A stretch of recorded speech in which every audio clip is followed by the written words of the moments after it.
Chapter 1. The Mouth Speaks. True. Gandalf sat tall upon Shadowfax before the Black Gate, though the weight pressing on his shoulders had little to do with his robes or staff.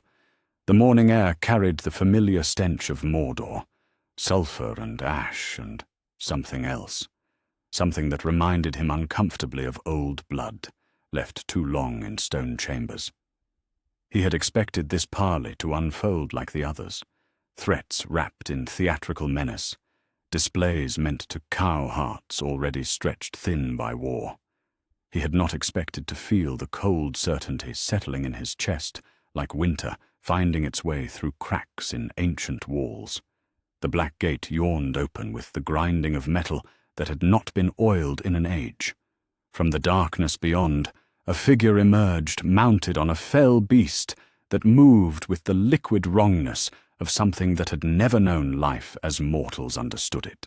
The mouth of Sauron approached them with all the ceremony Gandalf had anticipated, his iron mask catching what little light filtered through Mordor's perpetual gloom. Behind the wizard, Aragorn shifted in his saddle. The King of Gondor had worn his crown to this place, and Gandalf could feel the weight of that choice in the man's bearing, authority accepted, responsibility embraced. Legolas and Gimli flanked them, the elf's bow unstrung but ready, the dwarf's hand resting on his axe, with the casual familiarity of someone who had buried that blade in orc flesh more times than he could count. And there were the hobbits, Pippin on his small pony, still wearing the black and silver of the Citadel Guard, his young face set in lines that would have been foreign to him a year ago. Merry beside him in the green and gold of Rohan, one hand unconsciously moving to touch the hilt of his sword. They had both seen too much, Gandalf thought. But then again, they all had. So, the mouth called across the bitter ground between them, his voice carrying the particular quality of metal scraping against stone. The little lords of Gondor and Rohan have come to treat with their betters. Gandalf urged Shadowfax forward a pace, preparing for the ritual exchange of threats and posturing. We have come to speak with the master of the Black Land, if he has grown weary of sending servants to speak for him. Servants? The mouth's laughter was the sound of iron nails drawn across slate. I bring gifts, old Stormcrow. Gifts and glad tidings from my master, who has found such interesting guests in his halls. From beneath his dark cloak, the mouth produced 3 objects, with the deliberate ceremony of someone revealing treasures. First came a shirt of mail, mithril links, catching even the dim light with an inner fire that spoke of halls under the mountain, and craft beyond the reach of mortal smiths. Then a sword, wrapped in what had once been an elven cloak, but now bore stains too dark and too telling to mistake for anything but blood. Last came a blade that Gandalf recognized with a twist of something deeper than fear. Sting. Frodo's sword, the one that had glowed blue in the presence of orcs, the one that had travelled from Bilbo's hands to his nephew's with the weight of love and expectation. Surely you recognize these trinkets, the mouth continued, his tone carrying a satisfaction that made Gandalf's skin crawl. Taken from a pair of spies who thought themselves clever enough to walk the roads of Mordor unnoticed. The words were exactly what Gandalf had expected. The same bluff, the same attempt to shake their resolve, with the suggestion that their mission had failed before it truly began. He opened his mouth to deliver the response he had prepared, the dignified denial that would preserve what hope remained among his companions. Then he felt it, a touch against his consciousness, faint as a breath against a candle flame, but unmistakable. The presence of one who suffered, who endured, who had not yet yielded, though the darkness pressed close around him. It came from the direction of Barad-dûr, that black tower that scraped the very sky with its malice, and wrapped around that presence like chains was the signature of the ring itself, not destroyed, Not lost, but held and contested. The terrible truth settled into Gandalf's understanding, like poison finding its way into water. The mouth was not bluffing. "Where?" The word escaped before Gandalf could stop it, rough as stone grinding against stone. Ah! The mouth's iron mask somehow managed to convey a smile. The Morgul Road crossing, 2 days past. They made quite the spectacle, these burglars of yours. The small one fought like a wildcat when the 9 found them, even threw himself at the Witch King's mount when they took his friend. Brave, in a futile sort of way. Behind Gandalf he heard Pippin make a sound, like all the air had been driven from his lungs. The young hobbit's face had gone white as parchment, his eyes fixed on the blood-stained cloak with a horror that went beyond ordinary fear. "Sam," Pippin whispered, and the single word carried the weight of recognition and loss, and a grief too large for his small frame. Merry reached for his cousin's hand, but his own was shaking. The practical one, always the practical one. And now Gandalf could see the moment when Merry's quick mind worked through the implications and arrived at the same devastating conclusion that had just shattered the wizard's own carefully maintained hope. Aragorn's voice cut through the sudden silence like a blade. "You lie." "Do I?" The mouth tilted his head with the interested air of someone examining a particularly fascinating insect. "Your burglar rests now in the Samath Naur, in the very chamber where his precious ring was forged. My master finds him quite educational. The little creature has such interesting ideas about resistance." The King of Gondor's hand moved to the hilt of Andúril, and Gandalf could feel the barely controlled rage radiating from him like heat from a forge. But underneath that rage was something worse. The swift, strategic mind that had carried them through siege and battle, now calculating odds that no amount of courage could overcome. His companion, the mouth continued with languid pleasure, proved less durable. But then, gardeners are not bred for such refined entertainments. We disposed of the body from the tower. The crows were grateful. Pippin's sob was audible now, a sound of pure anguish that seemed to tear something in the very air around them. Merry's arm went around his cousin's shoulders, holding him upright in the saddle, though tears were streaming down the older hobbit's face as well. Gandalf closed his eyes for a moment and reached out again with senses beyond the physical, hoping against hope that he had been wrong. But there it was, Frodo's presence, dimmed but unmistakably alive, somewhere in the dark heart of Barad-dûr. And beside it, an absence where Sam should have been, a silence that spoke of courage spent and loyalty rewarded with death. "What do you want?" Aragorn's question came out flat, carefully empty of the emotion that might betray weakness. "Want?" The mouth spread his hands in a gesture of mock generosity. "My master is not unreasonable. Abandon Minas Tirith. Withdraw your pathetic forces to the far side of the Anduin. Acknowledge Sauron as the rightful lord of all lands between the sea and the grey mountains. Do this, and perhaps your burglar's death will be swift rather than prolonged."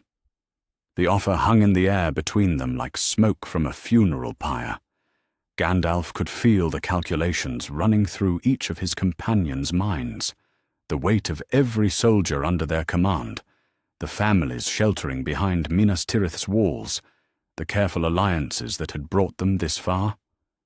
All of it balanced against the life of one small hobbit who had carried a burden too great for his shoulders and somehow managed not to break beneath it. Until now. "How long?" Legolas asked quietly. The elf's usual composure had cracked just enough to let through something sharp and deadly. "How long does your master plan to educate our friend?" Oh, years, I should think. The mouth's pleasure was audible now. Decades, perhaps. The little creature has such a fascinating relationship with the ring, you see. My master is quite eager to understand how one so small managed to bear it so long without succumbing entirely. There is much to be learned from careful study. Gimli's growl was low and wordless, the sound of barely contained violence. His axe was in his hands now, though Gandalf had not seen him draw it. You will die for this, kinslayer. Will I? And who among you has the strength to reach me? Your wizard?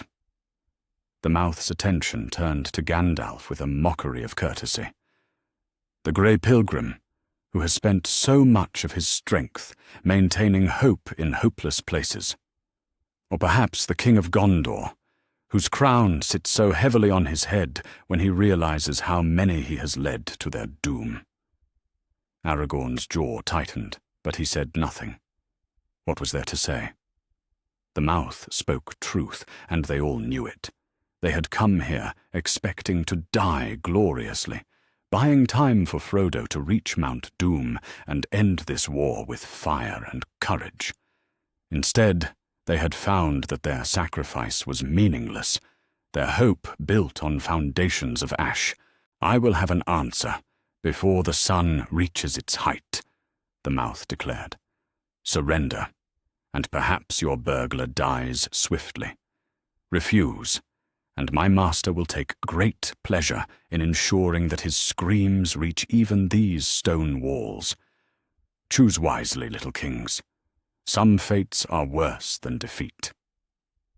With that, he wheeled his fell mount around and rode back toward the Black Gate, leaving them alone with the weight of an impossible choice and the bitter taste of truth too terrible to swallow. In the silence that followed, Gandalf heard Pippin weeping openly now, and Merry's attempts to comfort him had devolved into his own quiet sobs. The sound cut through him like cold iron, because he knew, with the certainty that came from years of watching the rise and fall of kingdoms, that everything had just changed. Not just the war, not just their plans or their hope or their carefully maintained courage. Everything. The ring was in Sauron's hands. Frodo was alive but suffering beyond imagination. Sam was dead, and his death had been a cruelty rather than a mercy. And somewhere in the distance, Barad-dûr stood black against the sky, like a wound in the world itself, holding the future of all free peoples in its dark heart. Gandalf opened his eyes and looked at his companions, the king who must choose between crown and friendship, the hobbits who had lost more than children should ever lose, the elf and dwarf who had found something worth fighting for, and now watched it slip through their fingers like water. We ride, he said quietly, not forward into hopeless battle, not back to safety and the long defeat, just away from this place where truth had proven more terrible than any lie. Chapter 2. The Breaking of the Fellowship's Hope. The ride back from the Black Gate passed in a silence that felt heavier than the ash-laden air of Mordor itself. Gandalf kept Shadowfax at a steady pace, neither hurried retreat nor defiant lingering, while behind him, the small company that had witnessed the mouth's revelation struggled with truths too large for words. His mind turned over the magical confirmation he had felt, that brief touch of consciousness from within Barad-dûr that carried Frodo's unmistakable signature. The hobbit lived, but the darkness surrounding that distant presence spoke of suffering beyond anything Gandalf had imagined when he sent them on their path. The ring was there too, its malevolent power no longer hidden in the shadow of Mount Doom, but held openly in Sauron's grasp, though still somehow resisted. That resistance gave him the thinnest thread of hope to cling to. Frodo had not yet broken, not entirely, but Gandalf could feel the strain even across the miles that separated them, like a rope stretched to its absolute limit. How long could even the strongest heart endure what Sauron could devise?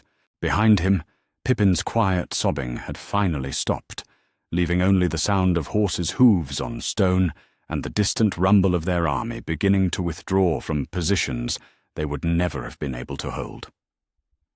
Gandalf had signalled the retreat with a simple gesture, and the captains had obeyed without question.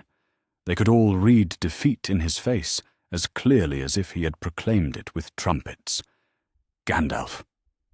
Aragorn's voice came low and carefully controlled. The king had drawn his mount alongside Shadowfax, close enough that their conversation would not carry to the ranks of men following behind. Tell me you have some strategy beyond simply accepting this. The wizard turned to study the face of the man who bore the weight of 2 kingdoms on his shoulders. Aragorn had aged years in the space of hours, the lines around his eyes deepening as the full scope of their situation settled into his awareness. Here was someone who had spent decades learning to carry burdens too heavy for one person to bear, and now faced the possibility that all those years of preparation had been for nothing. I felt him, Gandalf said quietly. Frodo. Alive, aware, still resisting though it costs him dearly. And the ring? He paused, choosing his words carefully. It fights Sauron still. Whatever torment our enemy has devised, it has not yet achieved complete mastery. That's something, at least. But Aragorn's relief was tempered by the practical understanding that had made him a successful ranger long before the crown came to him. How long do we have? I don't know. The admission tasted like ash in Gandalf's mouth. Days, perhaps. Weeks if Frodo's will prove stronger than I dare hope, but not months, and certainly not the years Sauron's servant promised. Aragorn nodded grimly. Behind them, a voice rose in barely controlled rage. This is madness! Gimli's words carried across the space between them with the force of a forge hammer striking steel. We sit here talking strategy, while that creature tortures our friend not 50 miles away. I say we turn around and make them pay the price for their cruelty. The dwarf had wheeled his pony to face the small group, his face flushed with the kind of anger that typically preceded remarkably violent solutions to complex problems. His axe was still in his hands, and Gandalf could see the way his knuckles had gone white around the handle. And accomplish what? Legolas asked, though his own composure was more fragile than usual. The elf's typical serenity had cracked to reveal something sharp and dangerous underneath. A glorious death that serves no purpose save to ease our own pain? Frodo would not thank us for throwing away lives in futile gestures. Futile? Gimli's voice climbed toward a roar. You speak of futility when our friend suffers. When that thing dared to show us Sam's blood as if it were some sort of trophy? The dwarf's mount danced sideways as his emotions communicated themselves to the animal. There are some things worth dying for, elf, even if you lack the stomach for it. Peace. Aragorn's command carried the authority of kingship, but also the weight of shared grief. We are all angry, we are all afraid for Frodo, but we will not turn on each other while he yet lives. The rebuke landed with sufficient force to make Gimli lower his axe, though the fury in his eyes remained undimmed. Legolas inclined his head in acknowledgement, but Gandalf could see the way his hands twitched toward his bow, as if only movement and violence could ease the tension that thrummed through him like a bowstring drawn too taut. "There is more," the wizard said, and the quiet words brought all their attention back to him. I sense a change in the air itself, something vast stirring in the depths of Mordor. Our enemy does not merely hold Frodo as a prize, he is using him, learning from him, and whatever knowledge he gains will not remain academic for long. As if to underscore his words, A horn sounded from their rear guard. Not the clear note of Gondor or the wild call of Rohan, but the harsh bray of an orc war horn, distant but unmistakable. Then another, from a different direction. Then a third. "They follow us," Legolas observed, his head tilted in the listening posture that had served them well through many dark places. "Multiple forces, moving to converge on our path. This is not the pursuit of a broken army. This is a hunt." Aragorn's jaw tightened as the implications became clear. "They know we cannot fight, not with any hope of victory. So they can afford to harry us, wear us down, drive us where they choose." He looked toward Gandalf with the expression of someone seeking answers he feared did not exist.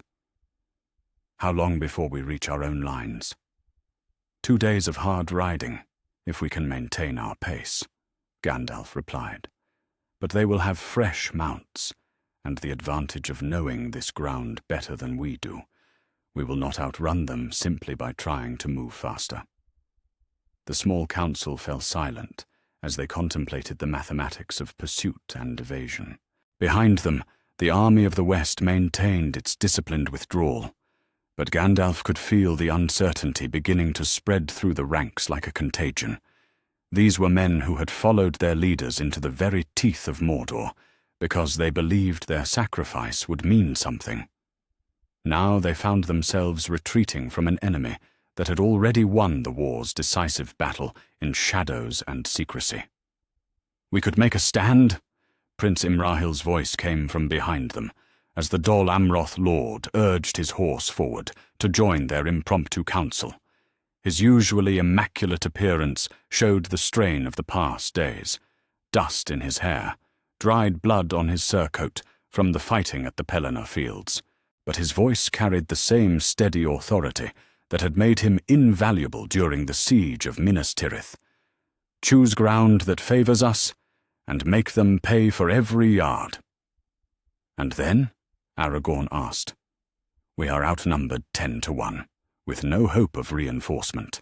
A glorious last stand achieves nothing save to ensure that Gondor and Rohan both fall without leadership when Sauron turns his attention westward." "Some would say," Imrahil replied carefully, "that accepting the terms offered might preserve more lives than continuing a war we cannot win." The words hung in the air like smoke from a funeral pyre. Gandalf saw the way each member of their small group processed the suggestion.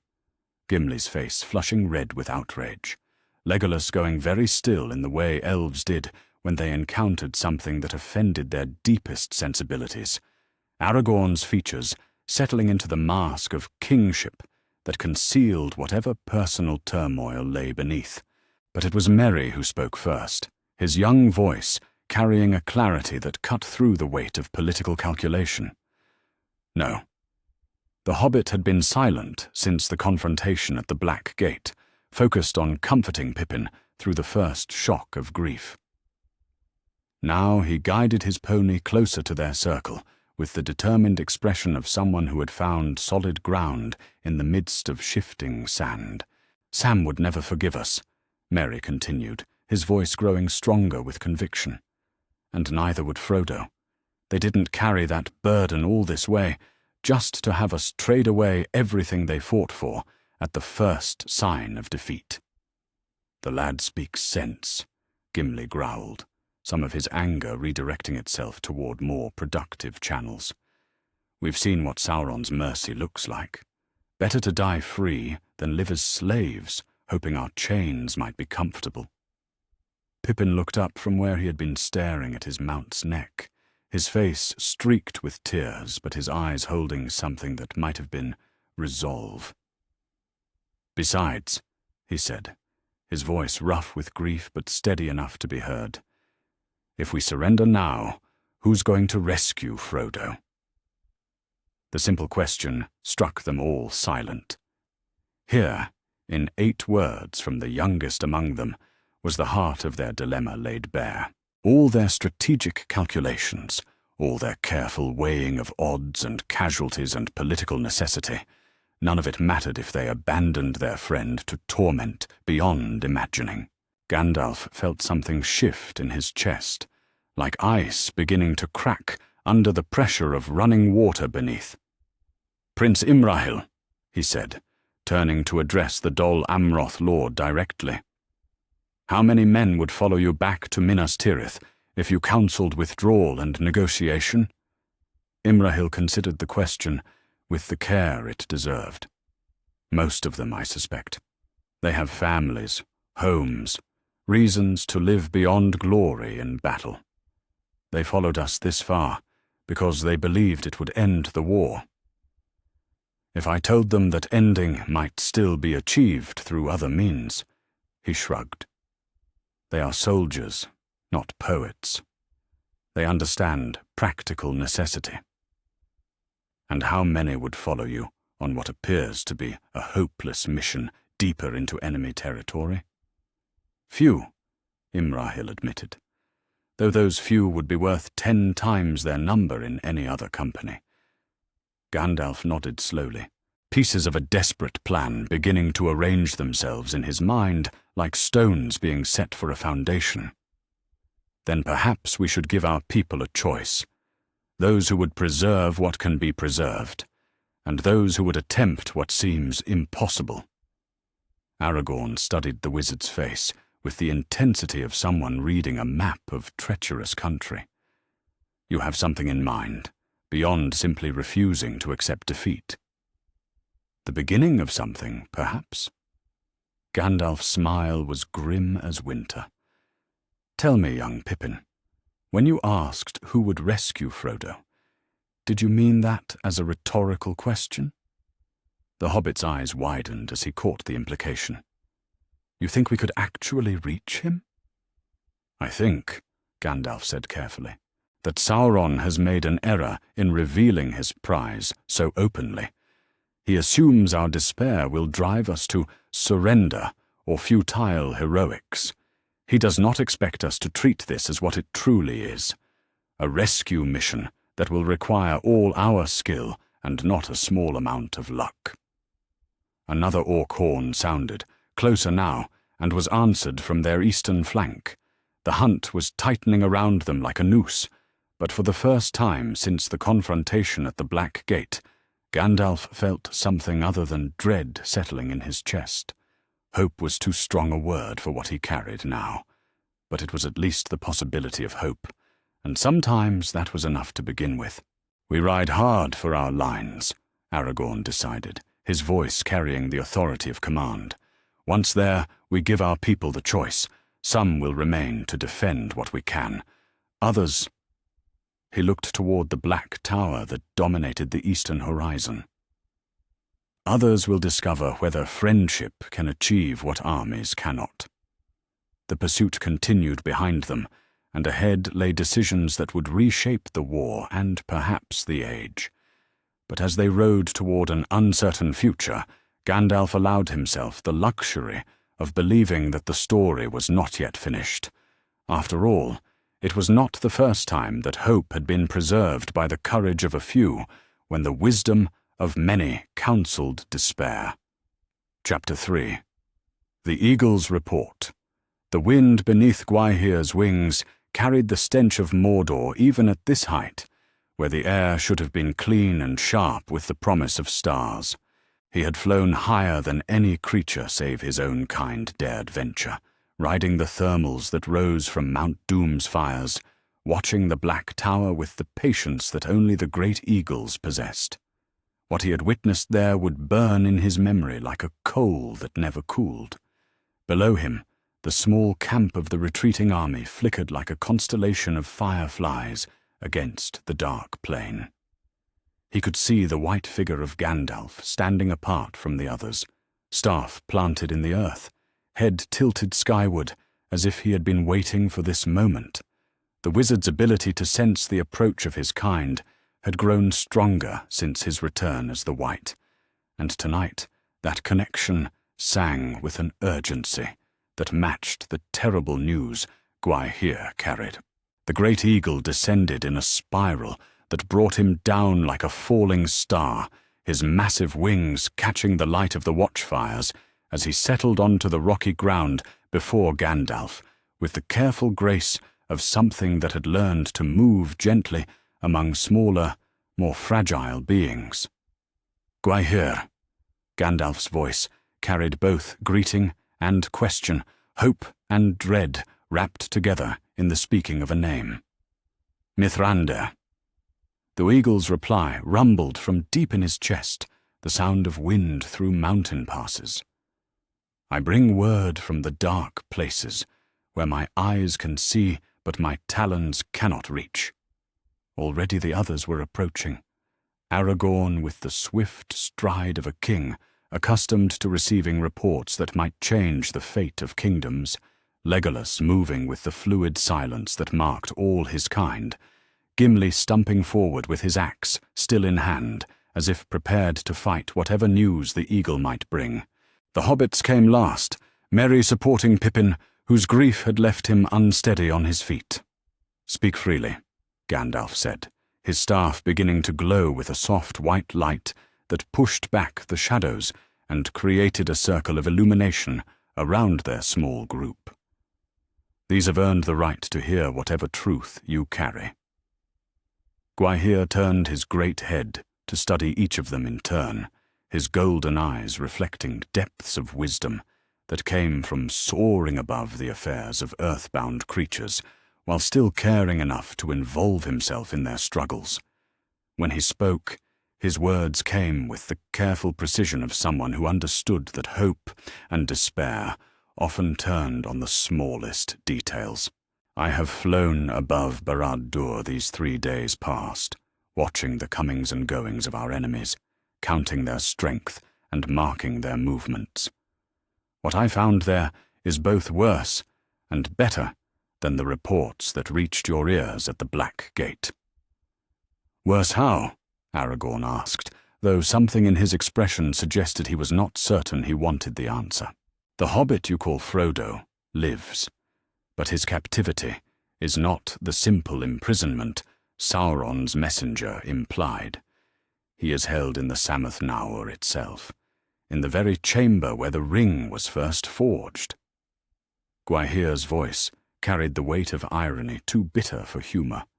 "Your friend came within sight of his goal before the darkness claimed him."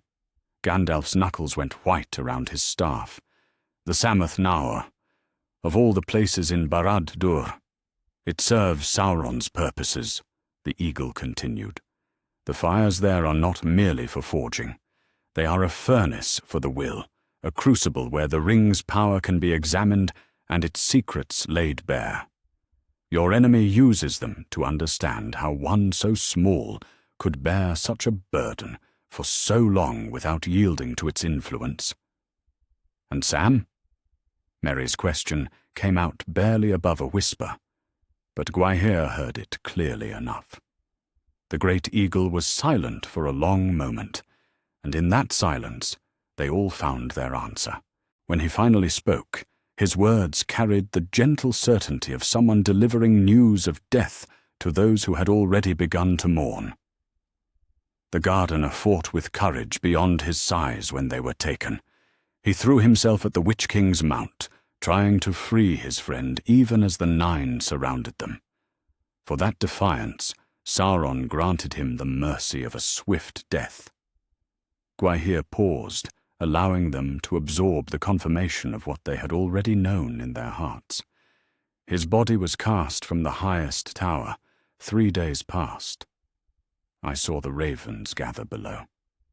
Pippin made a sound that might have been a sob, or might have been something more primal than grief. Merry's arm tightened around his cousin's shoulders, but tears were streaming down the older hobbit's face as well. Even Gimli turned away for a moment, his broad shoulders shaking with emotion too large for words. It was Legolas who broke the silence that followed, his voice carefully controlled, but carrying an undercurrent of the fury that all elves felt when confronted with needless cruelty. "You said the news was also better in some way. I confess I struggle to see how.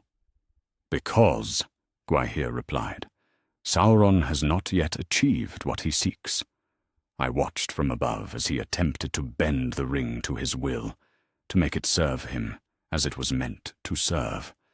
But there is something broken in the connection between them, some flaw that prevents complete mastery. Gandalf straightened as understanding began to dawn in his ancient eyes. Frodo's resistance, even in captivity, even under torture, he continues to fight the ring's influence, and that resistance weakens Sauron's control. More than that, the eagle confirmed. I have seen the Dark Lord strike the hobbit in rage when the ring would not obey his commands completely. Your friend's will is like a grain of sand in a great machine. Small, seemingly insignificant, but capable of grinding the entire mechanism to a halt if it lodges in the right place. How long can he endure it? Aragorn asked, the king's strategic mind already calculating possibilities and time frames. How long before Sauron finds a way to break him completely? Gwaihir's head tilted in the gesture that among eagles indicated deep thought. That I cannot say with certainty. But I have watched him for 3 days, and while he grows weaker, his spirit has not yet been crushed. He thinks of you, I believe. Of all of you. When the pain becomes too great to bear, I have seen him whisper names. Names? Gandalf's voice was sharp with interest. Sam, most often, but also Merry, Pippin, Gandalf. Even the dwarf and the elf find place in his litany. The great eagle's golden gaze moved to encompass them all. He carries you with him into the darkness, and that memory gives him strength to resist what would break lesser hearts in moments. The revelation hung in the air between them, like a bridge spanning an impossible chasm. Here was proof that their friend lived, suffered, but had not yet surrendered. Here was confirmation that time remained, though how much none could say. And here, most importantly, was intelligence about the enemy's greatest stronghold, delivered by eyes that could see what no earthbound spy could observe. The tower's defenses? Aragorn asked, his voice taking on the tone of a commander gathering intelligence for an assault that most would consider impossible. Formidable, but not insurmountable for those with the will to attempt it. Gwaihir's reply carried the careful assessment of a creature that had spent decades observing fortifications from angles their builders never considered.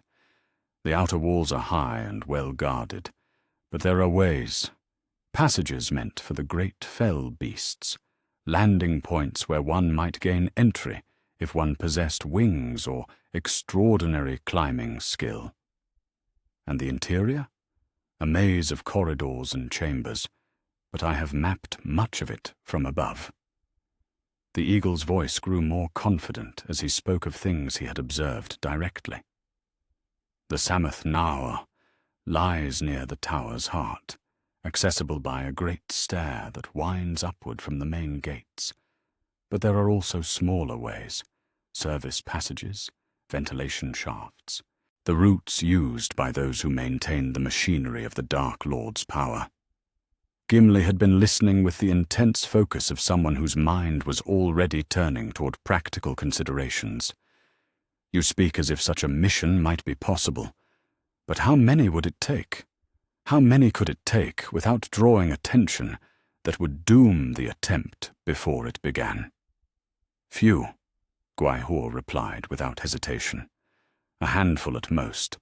The tower's strength lies in holding armies at bay, not in preventing the infiltration of a small group with sufficient determination and skill. He paused, considering. Though I should warn you, the way out would be more difficult than the way in. Once Sauron realizes his prisoner has been taken, every creature in Mordor will be turned to the hunt. Then we would need some means of escape beyond simply walking out the front gate, Legolas observed dryly. The great eagle's eyes glittered with something that might have been amusement. There are other ways to leave a tower, for those with friends who possess wings.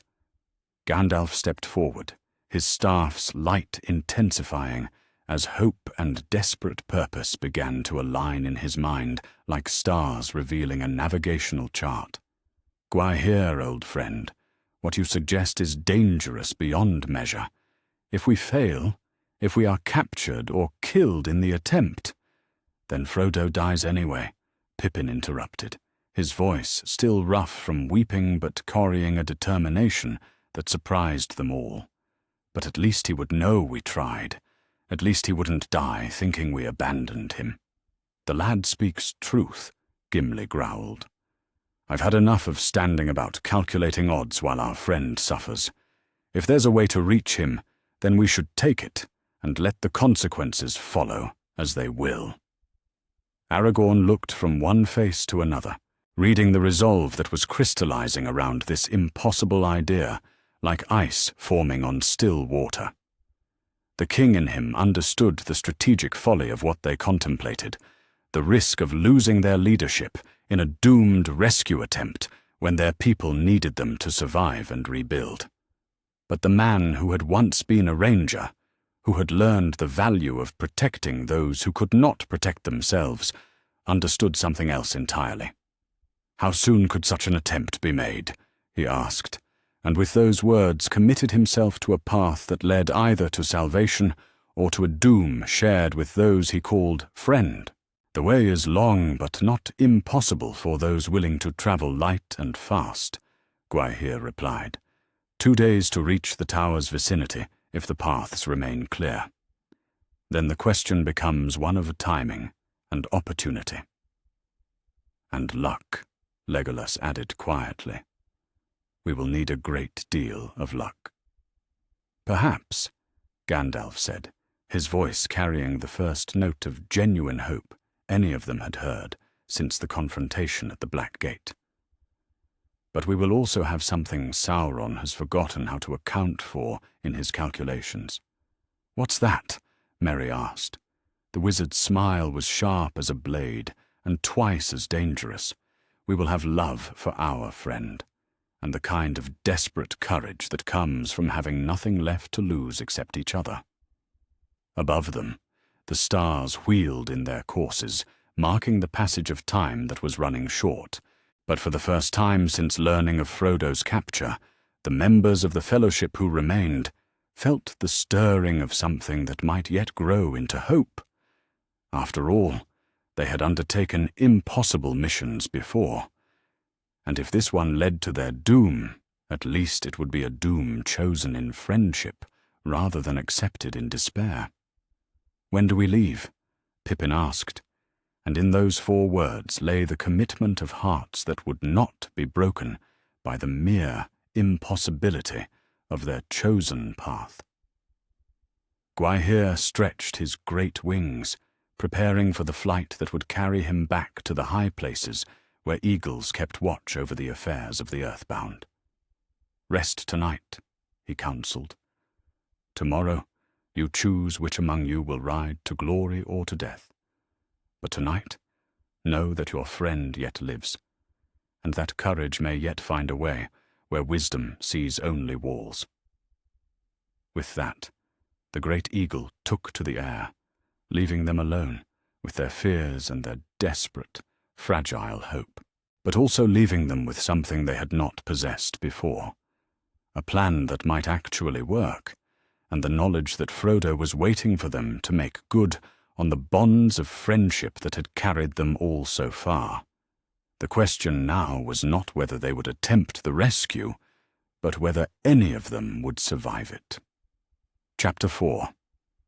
The King's Impossible Choice.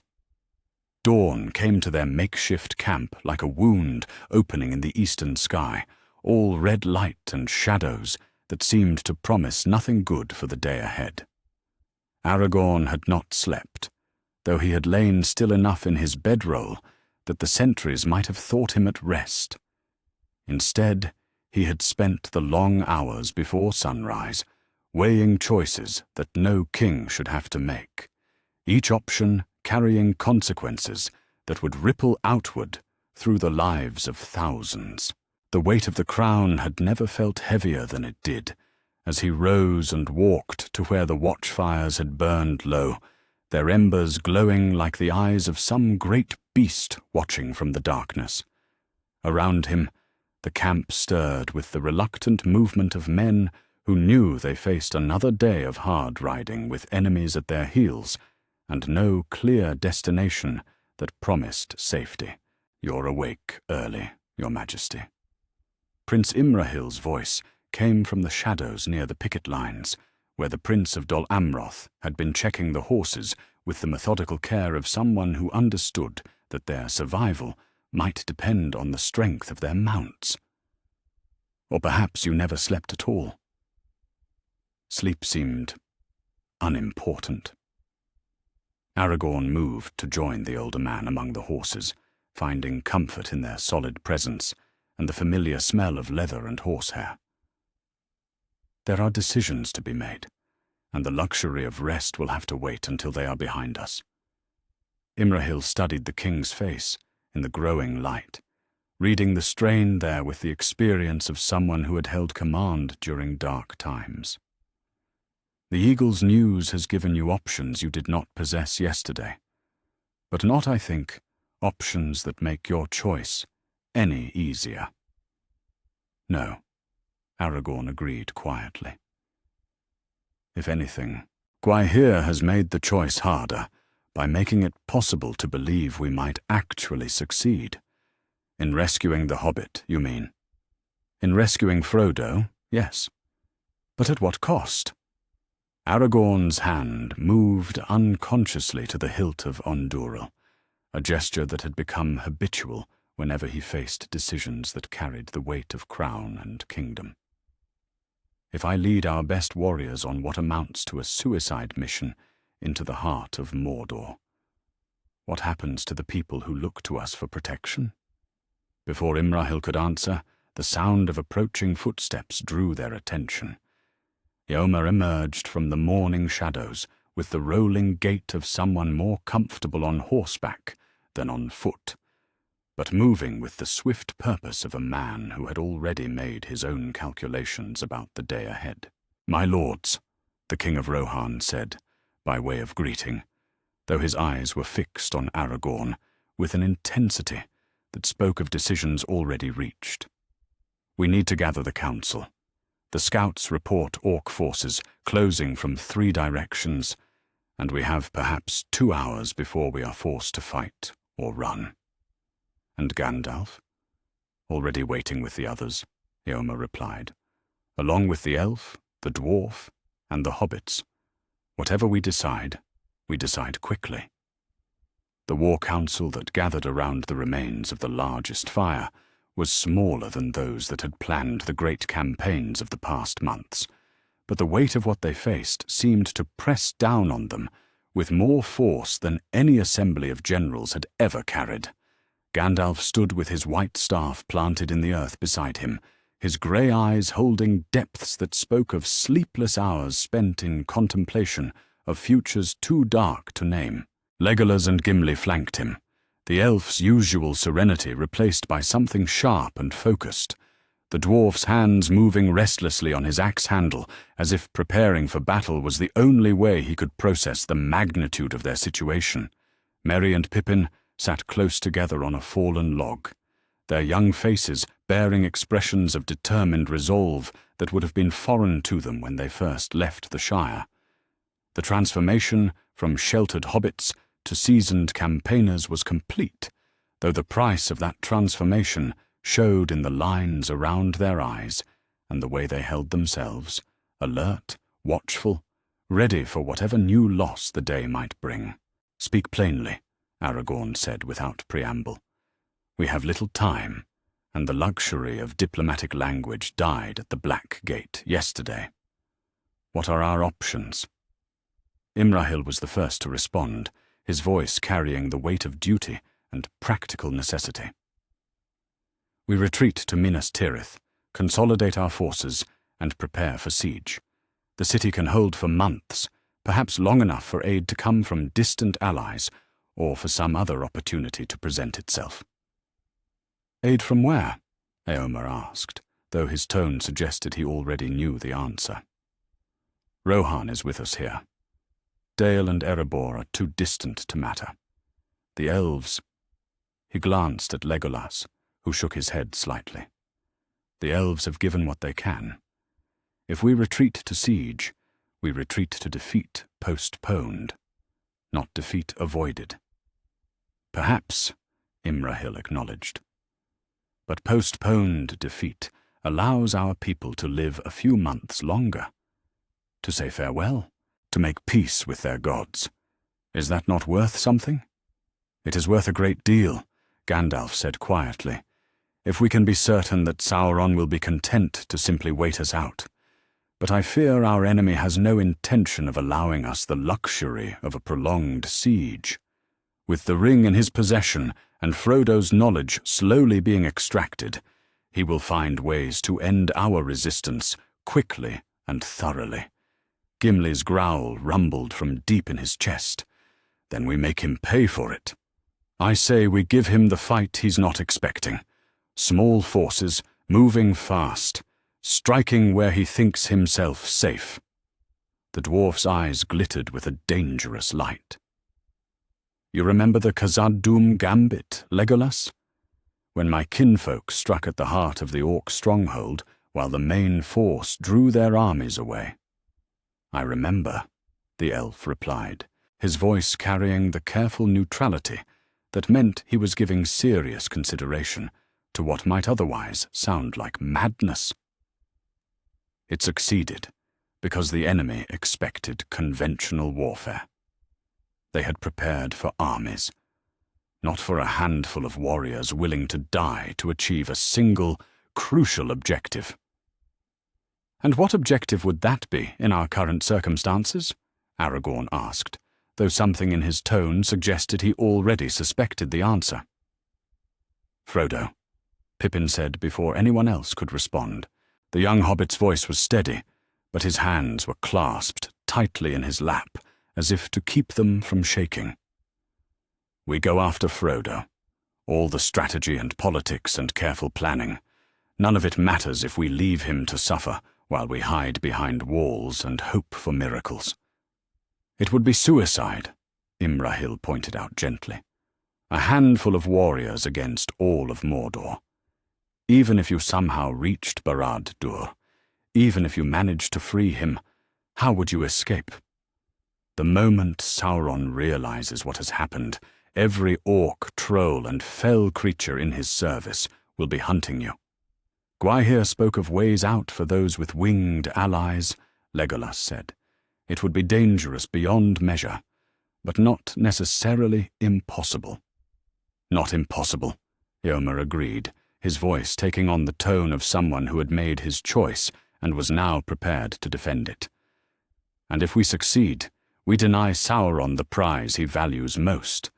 Without Frodo's knowledge, without the insights he gains from torturing one who bore the ring so long, his mastery of its power remains incomplete."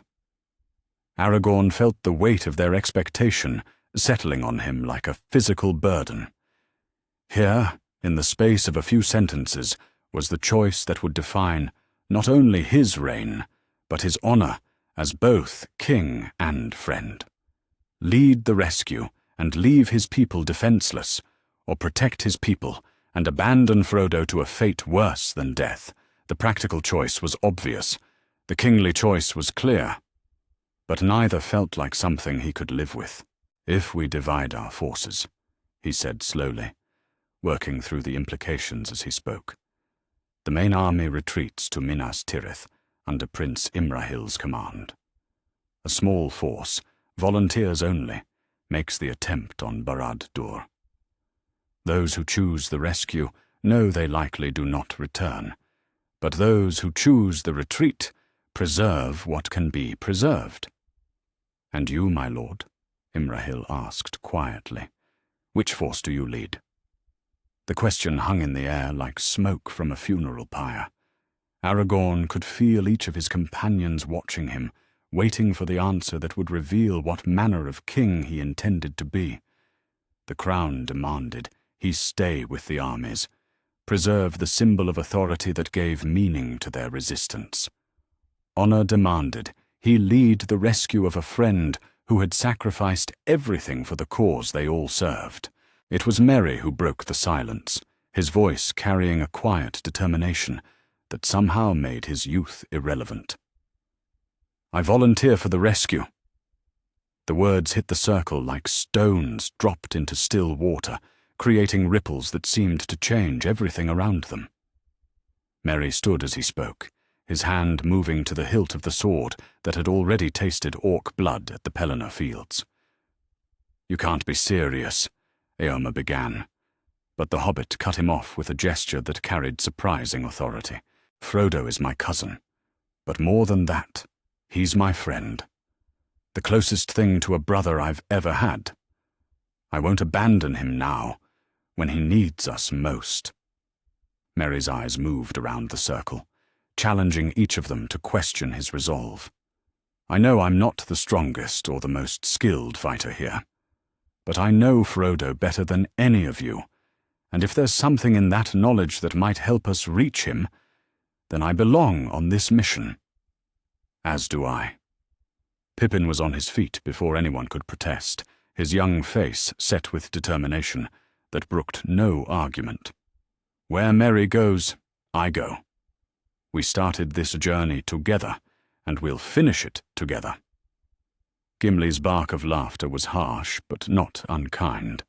"If hobbits can volunteer for this madness, then dwarves certainly can. Count me in, lad.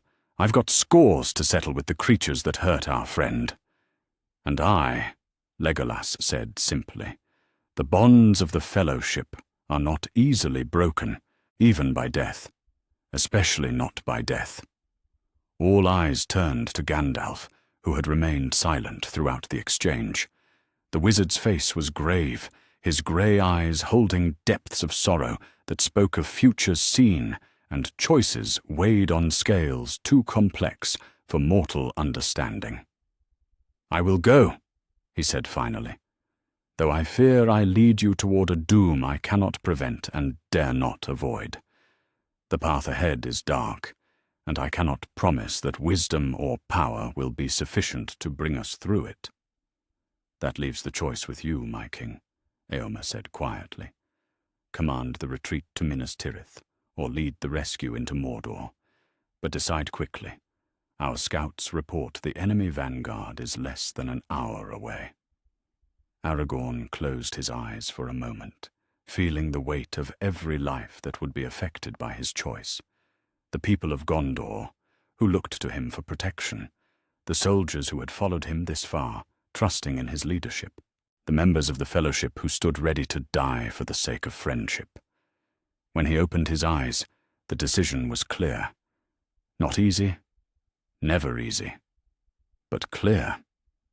"Eomer, you will lead the retreat to Minas Tirith. Take the main force, preserve what strength we can, and prepare the city for siege. If we fail in our mission, they will need every sword and every hope you can give them. And you?"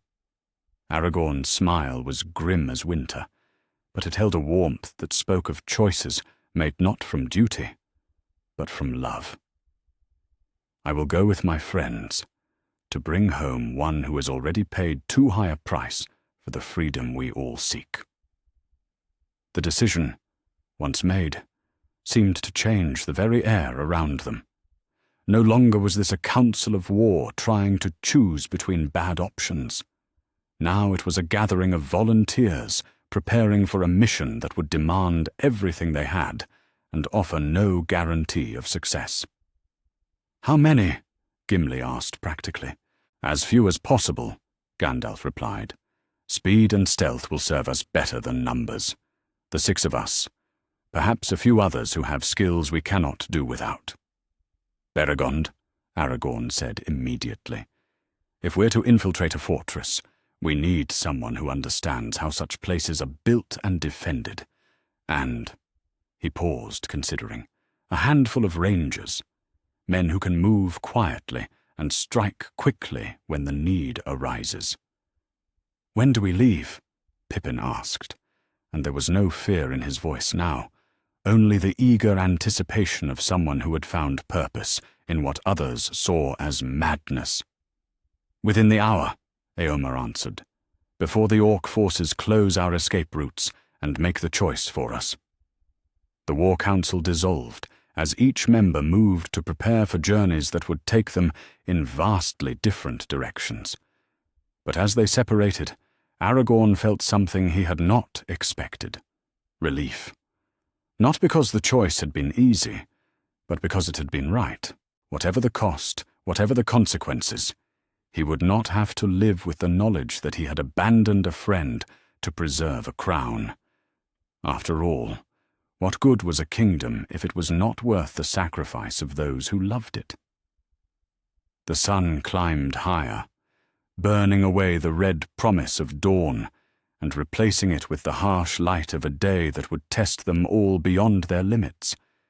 But as the small company that had volunteered for the impossible began their preparations, there was something in the air that had been absent since the confrontation at the Black Gate. Not hope, perhaps. Not yet. But the possibility of hope, and sometimes that was enough to begin with. Chapter 5. The Thinning of the Company. The parting came with the swift efficiency of soldiers who had learned that prolonged farewells only made necessary separations harder to bear. Beregond stood with 20 rangers of Gondor in a loose formation near the edge of their camp, their gear already checked and rechecked with the methodical care of men who understood that attention to such details might mean the difference between life and death in the days ahead. Pippin watched the guard captain's weathered face and found comfort in the steady determination he saw there. Beregond had proven himself during the siege of Minas Tirith, standing firm when others faltered, showing the kind of quiet courage that made men follow him into situations that wiser heads might question. If they were truly about to attempt something as impossible as infiltrating Barad-dûr itself, Pippin could think of few he would rather have at their side.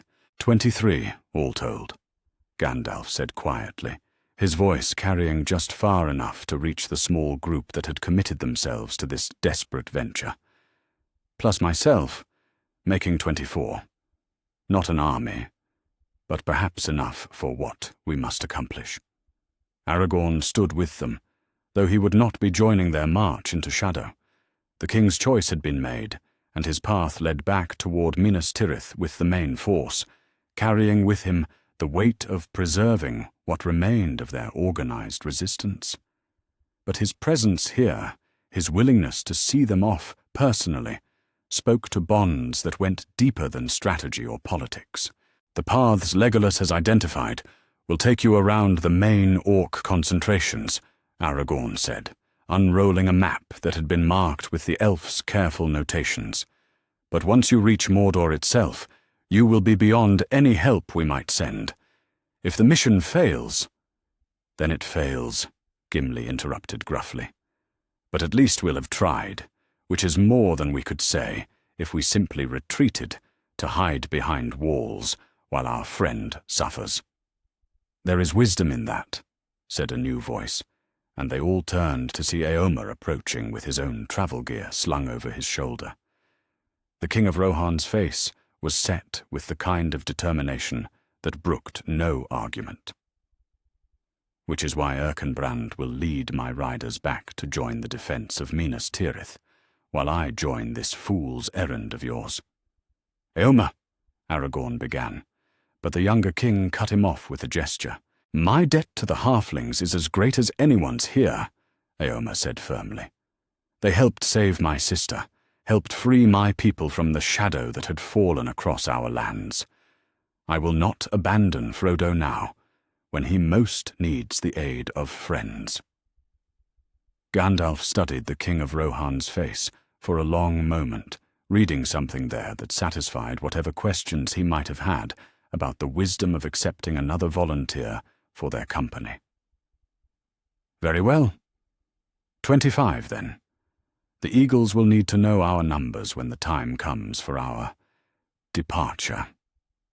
The final preparations were completed in relative silence, each member of the rescue party attending to the small rituals that soldiers perform before dangerous missions, checking weapons, adjusting armor, writing letters that might never be delivered.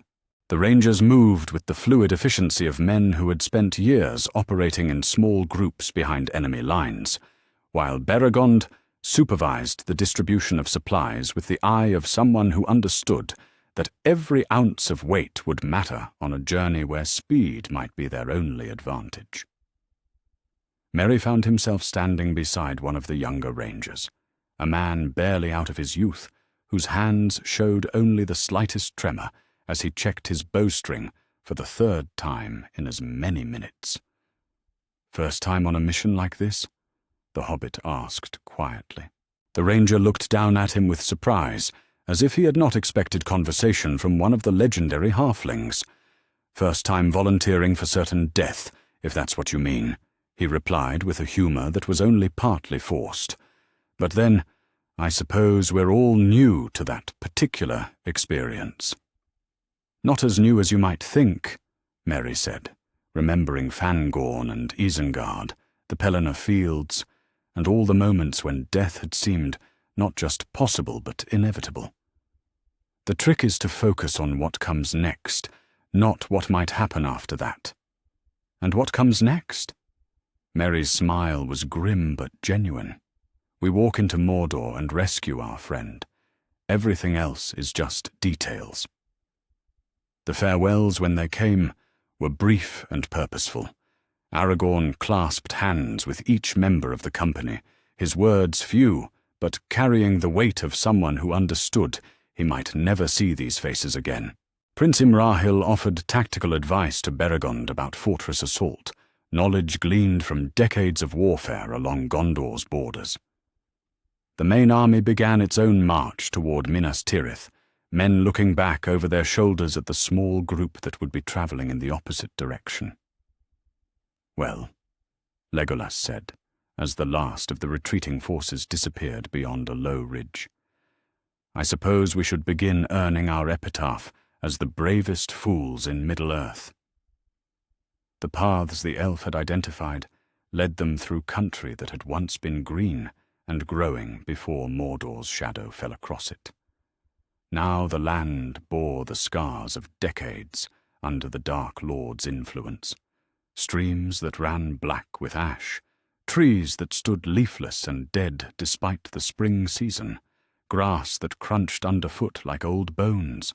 The very air seemed to press down on them with a weight that went beyond the physical, carrying whispers of despair and the distant echo of screams from places too dark to contemplate. Pippin found himself walking beside Gimli, partly for companionship and partly because the dwarf had begun the process of modifying their equipment for the challenges that lay ahead. With the focused attention that his people brought to all matters involving metalwork and stone, Gimli was reshaping buckles and fittings into climbing gear that might serve them when they reached Barad-dûr itself. "Will it hold?" Pippin asked, watching the dwarf test a length of rope that had been reinforced with strips of metal torn from their mail shirts. "It will hold," Gimli replied with the confidence of someone who had learned to trust his own craftsmanship through years of life-or-death situations. "The question is whether we'll have the strength to use it properly when the time comes." They made good time through the first day, following game trails and dried watercourses that kept them below the sight lines of any watchers on the ridges around them. Legolas ranged ahead with two of the rangers, his elf sight identifying threats and obstacles long before they became immediate problems. Behind him, Gandalf set a pace that was swift without being punishing, understanding that they would need their strength for whatever awaited them at their destination. As the sun began to sink toward the western horizon, painting the sky in shades that reminded them all uncomfortably of blood and fire, they came upon a sight that stopped them in their tracks. Near what had once been a crossroads, where the Morgul road met paths leading north toward the Ash Mountains, a figure lay sprawled beside a broken stone marker. Even at a distance, even after days exposed to the elements and the attention of scavengers, there was no mistaking the compact frame and tangle of curly hair that marked the remains as those of Samwise Gamgee. "Oh, Sam," Pippin whispered, his voice breaking on the name. Beside him, Merry made a sound that might have been a sob, or might have been something deeper than grief. They buried him there, using their hands and whatever tools they could spare to scratch out a shallow grave in the rocky soil. Beregond spoke words of honor over the small mound, praising courage that had carried a simple gardener into the very heart of enemy territory in service of friendship and duty. The rangers stood at attention, offering the salute they gave to fallen comrades. Gandalf placed a small stone on the grave, smooth and white, that gleamed softly in the gathering dusk. "He was braver than any of us," Éomer said quietly, his voice carrying the kind of respect that kings reserve for those who have earned it through deeds rather than birth. "Frodo would not have come this far without him." "Which is why we go on," Merry replied, though tears were streaming down his face. "Because Sam would never forgive us if we stopped here." They made camp that night in the lee of a broken hill that offered some shelter from the wind that blew constantly across the desolate landscape. The rangers set watches with the efficiency of long practice, while Beregond shared stories of Faramir's courage during the retreat from Osgiliath, tales meant to remind them all that even hopeless situations could sometimes be salvaged by those with sufficient determination. "The thing about Captain Faramir," Beregond said, his voice carrying across the small circle where they huddled around a carefully shielded fire, was that he never asked his men to do anything he wouldn't do himself. When we had to hold the river crossings against impossible odds, he was in the front rank. When we retreated through the lower city with orcs at our heels, he was the last man out of every position. "Sounds like someone else I know," Gimli muttered, glancing meaningfully at Gandalf, who pretended not to notice the comparison. "The point," Beregond continued, "is that men will follow that kind of leadership into situations that would break their nerve if they faced them alone. They trust that if their captain is willing to take the same risks, then maybe those risks are worth taking." Pippin understood the message underlying the story, that their mission, however desperate it might seem, was being led by those who had earned trust through shared danger and proven courage. Gandalf's willingness to guide them into the very heart of Mordor, Éomer's decision to abandon his kingdom's retreat in favor of this rescue attempt, even Legolas and Gimli's quiet determination to see their friend freed or die in the attempt. All of it spoke to bonds that went deeper than duty or strategy. "Look there," Legolas said suddenly, his voice cutting through the quiet conversation. He was pointing toward the eastern horizon, where something vast and black rose against the star-filled sky. Barad-dûr. The dark tower stood like a wound in the world itself, its walls and battlements visible even at this distance, as a darkness that seemed to swallow light rather than merely blocking it. From somewhere within its depths came a red glow that pulsed like the beating of a great heart, and even across the miles that separated them, they could feel the weight of the malice that dwelt there. 2 days more, Gandalf said quietly. If we can maintain our pace and avoid the patrols that grow thicker, the closer we come to our destination. And then? One of the rangers asked. The wizard's smile was thin as the edge of a blade. Then we discover whether friendship and courage can accomplish what armies could not. They slept fitfully that night, their dreams haunted by visions of the tower that awaited them, and the friend who suffered somewhere within its depths. But even in sleep, They were sustained by the knowledge that they were no longer simply retreating from defeat. They were advancing toward a goal that might yet redeem all the losses and sacrifices that had brought them to this place. The morning would bring new challenges, new dangers, and the beginning of what might be their final approach to Barad-dûr itself.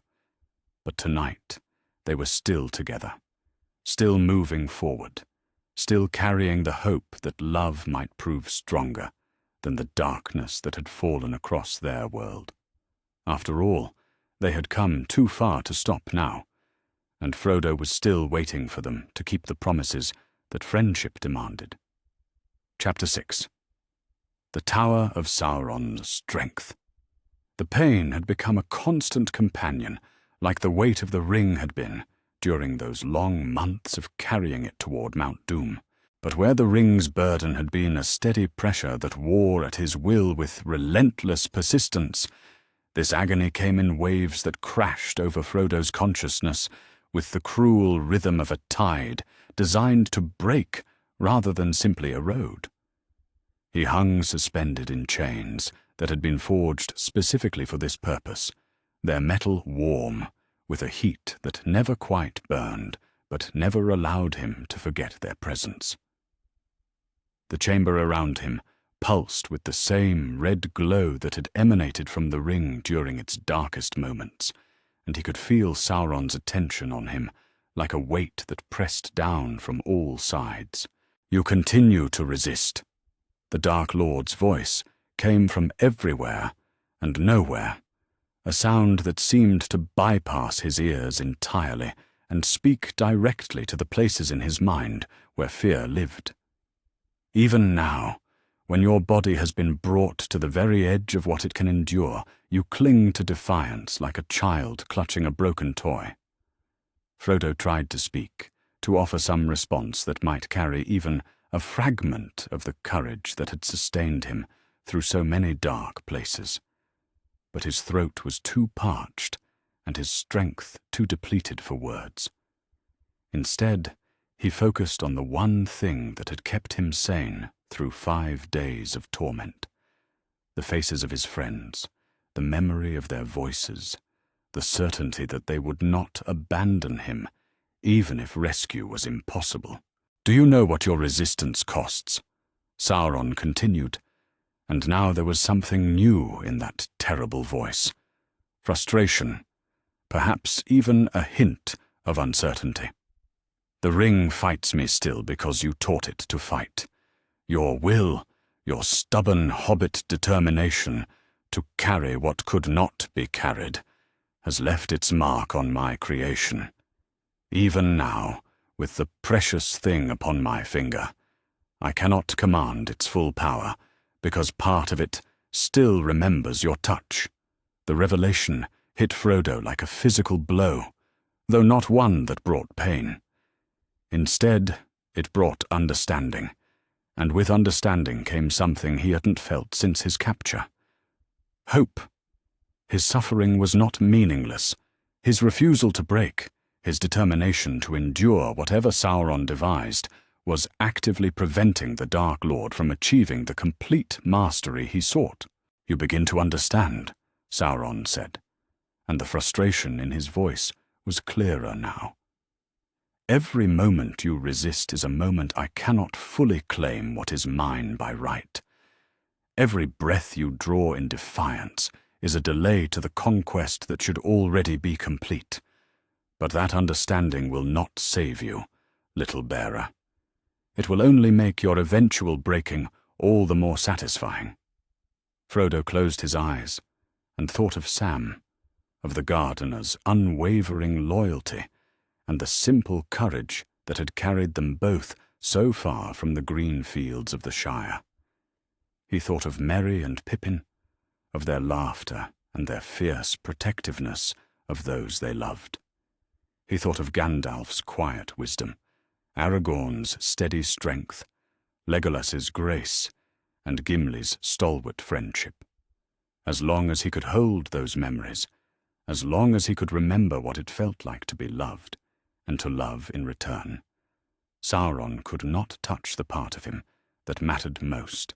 The pain might break his body, but his heart remained his own. "Let us see how long that remains true," the Dark Lord whispered, and the chamber filled with a new kind of agony that made everything that had come before seem like gentle warmth by comparison. 3 levels below the Samath Naur, in corridors that had been carved from the living rock of Mount Doom itself, 25 figures in stolen orc armor moved through shadows that seemed to press against them with malevolent intelligence. The disguises they wore were crude but effective, mail hauberks taken from patrols they had eliminated during their approach, helms that concealed their faces, the kind of rough weapons that orc smiths hammered out by the thousand. Beregond led them through the maze of passages with the confidence of someone who had spent years studying the construction of fortifications and understood the logic that governed even the most twisted architecture. "Service corridors," he whispered to Gandalf, his voice barely audible even to those walking beside him. "Every fortress needs them, even this one. Ways to move supplies, routes for maintenance, passages that bypass the main thoroughfares where guards might challenge unfamiliar faces." The guard of the Citadel had proven invaluable in their infiltration, his knowledge of how great fortresses were built and defended, allowing them to identify weaknesses that would have remained invisible to those without his expertise. The hidden entrance they had used, a drainage outlet that fed into the tower's lower levels, had been exactly where Beregond predicted it would be. The routes they now followed matched his assessment of how such a structure would need to function. 20 yards ahead, Legolas breathed, his elf sight penetrating the gloom that would have left mortal eyes helpless. 2 sentries positioned to watch the main corridor, armed with pikes, but their attention is focused forward, not behind. 2 of the rangers moved with the fluid silence that had made their order legendary throughout Gondor. They disappeared into the shadows like smoke, dissolving in still air, and when they returned moments later, they carried bloodied knives and expressions of grim satisfaction. The sentries would trouble no one else. "This is too easy," Gimli muttered, his voice carrying the suspicion of someone who had learned not to trust apparent good fortune. "Sauron commands legions, but we walk through his greatest stronghold as if it were an empty house." "Not empty," Gandalf replied quietly, his white staff held ready despite their disguises. "But perhaps overconfident. Sauron has grown accustomed to being feared, to having enemies who announce themselves with banners and horns. He may not expect to be infiltrated by those willing to crawl through his drainage systems and dress as his servants." "Or," Yomer added, with the dark humor that had sustained him through too many battles, "he simply has so many orcs that a few dozen more wandering his halls attract no particular notice." They encountered their first real test when they reached the junction, where their service corridor met one of the tower's main passages. The space opened into a vast courtyard, its walls rising up and up until they disappeared into shadow, lit by the sullen red glow that emanated from somewhere high above. Across the courtyard, a group of perhaps 50 orcs was assembled in loose ranks, listening to some sort of briefing from a creature that might once have been human, but had been twisted by Sauron's influence into something that belonged more to nightmare than to any natural order. "Patrol assignments," Pippin whispered, his voice tight with the controlled fear of someone who understood that discovery now would doom them all. "They're organizing search parties." "Searching for what?" Merry asked, though something in his expression suggested he already suspected the answer. "Us," Gandalf said simply. "Sauron may be overconfident, but he is not stupid. He knows we did not simply retreat after the confrontation at the Black Gate. He expects some sort of rescue attempt, and he is preparing to meet it." As if to confirm the wizard's words, the briefing across the courtyard concluded with the kind of harsh, guttural commands that served as orders in the Dark Lord's army.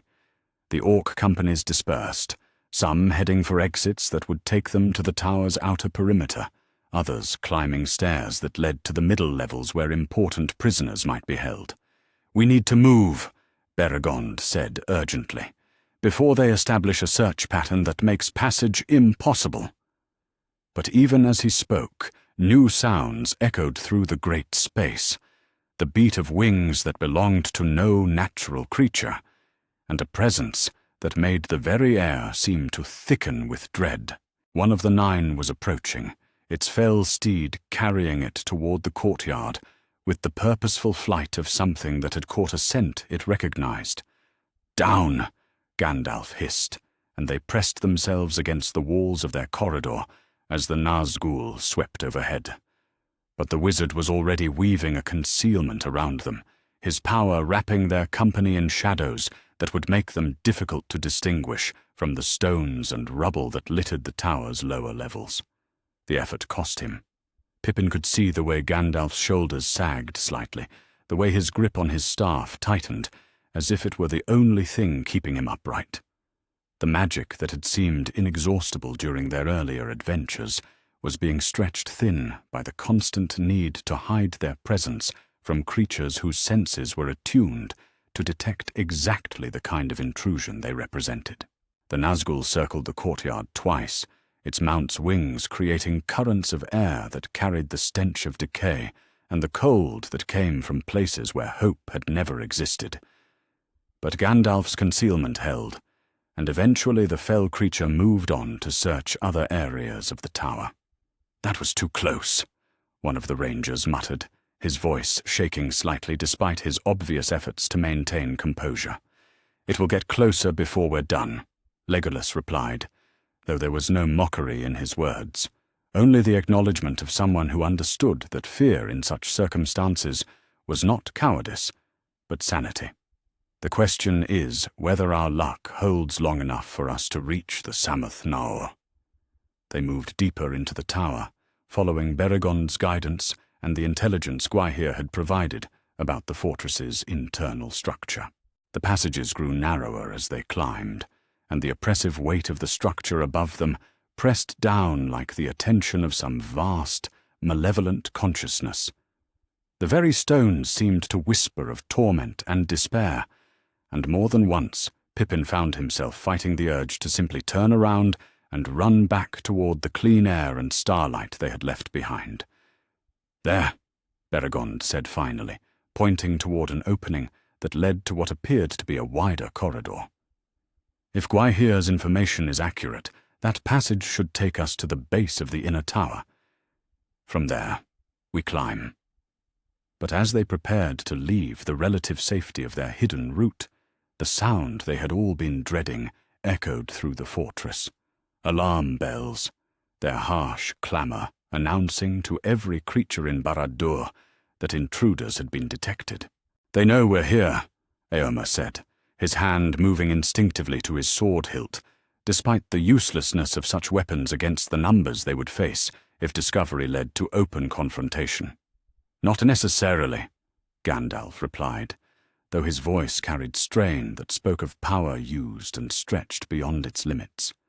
"The bells might signal any number of emergencies, but we can no longer count on stealth to carry us to our destination."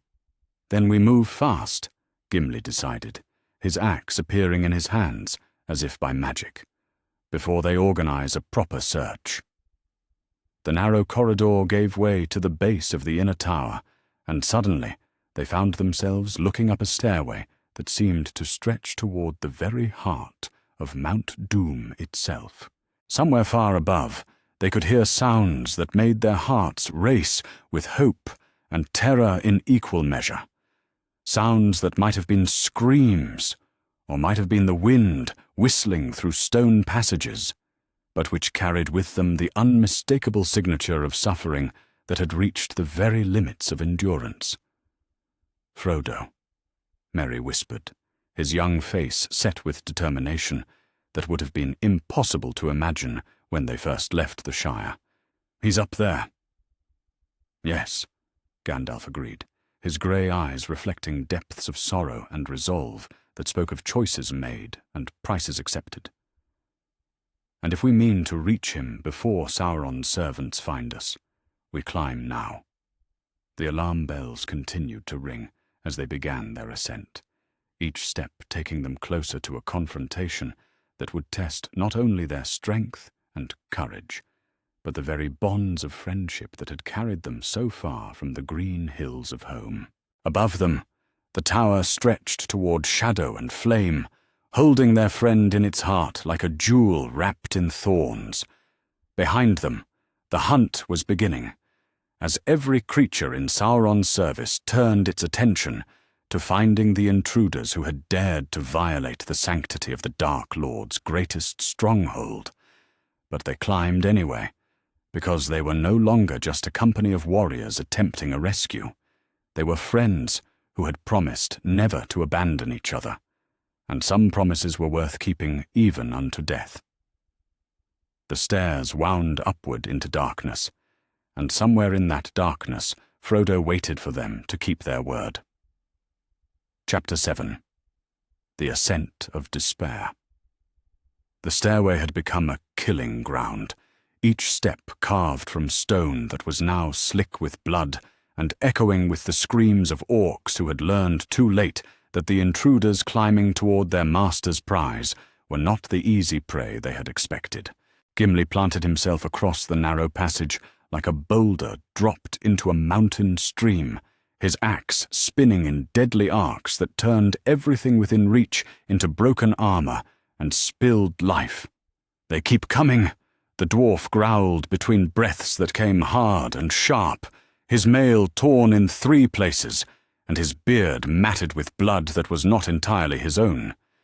Behind him, his companions pressed upward toward the levels where their friend waited, while before him, the endless tide of Sauron's servants threw themselves against his defiance, like waves against an unmoving shore.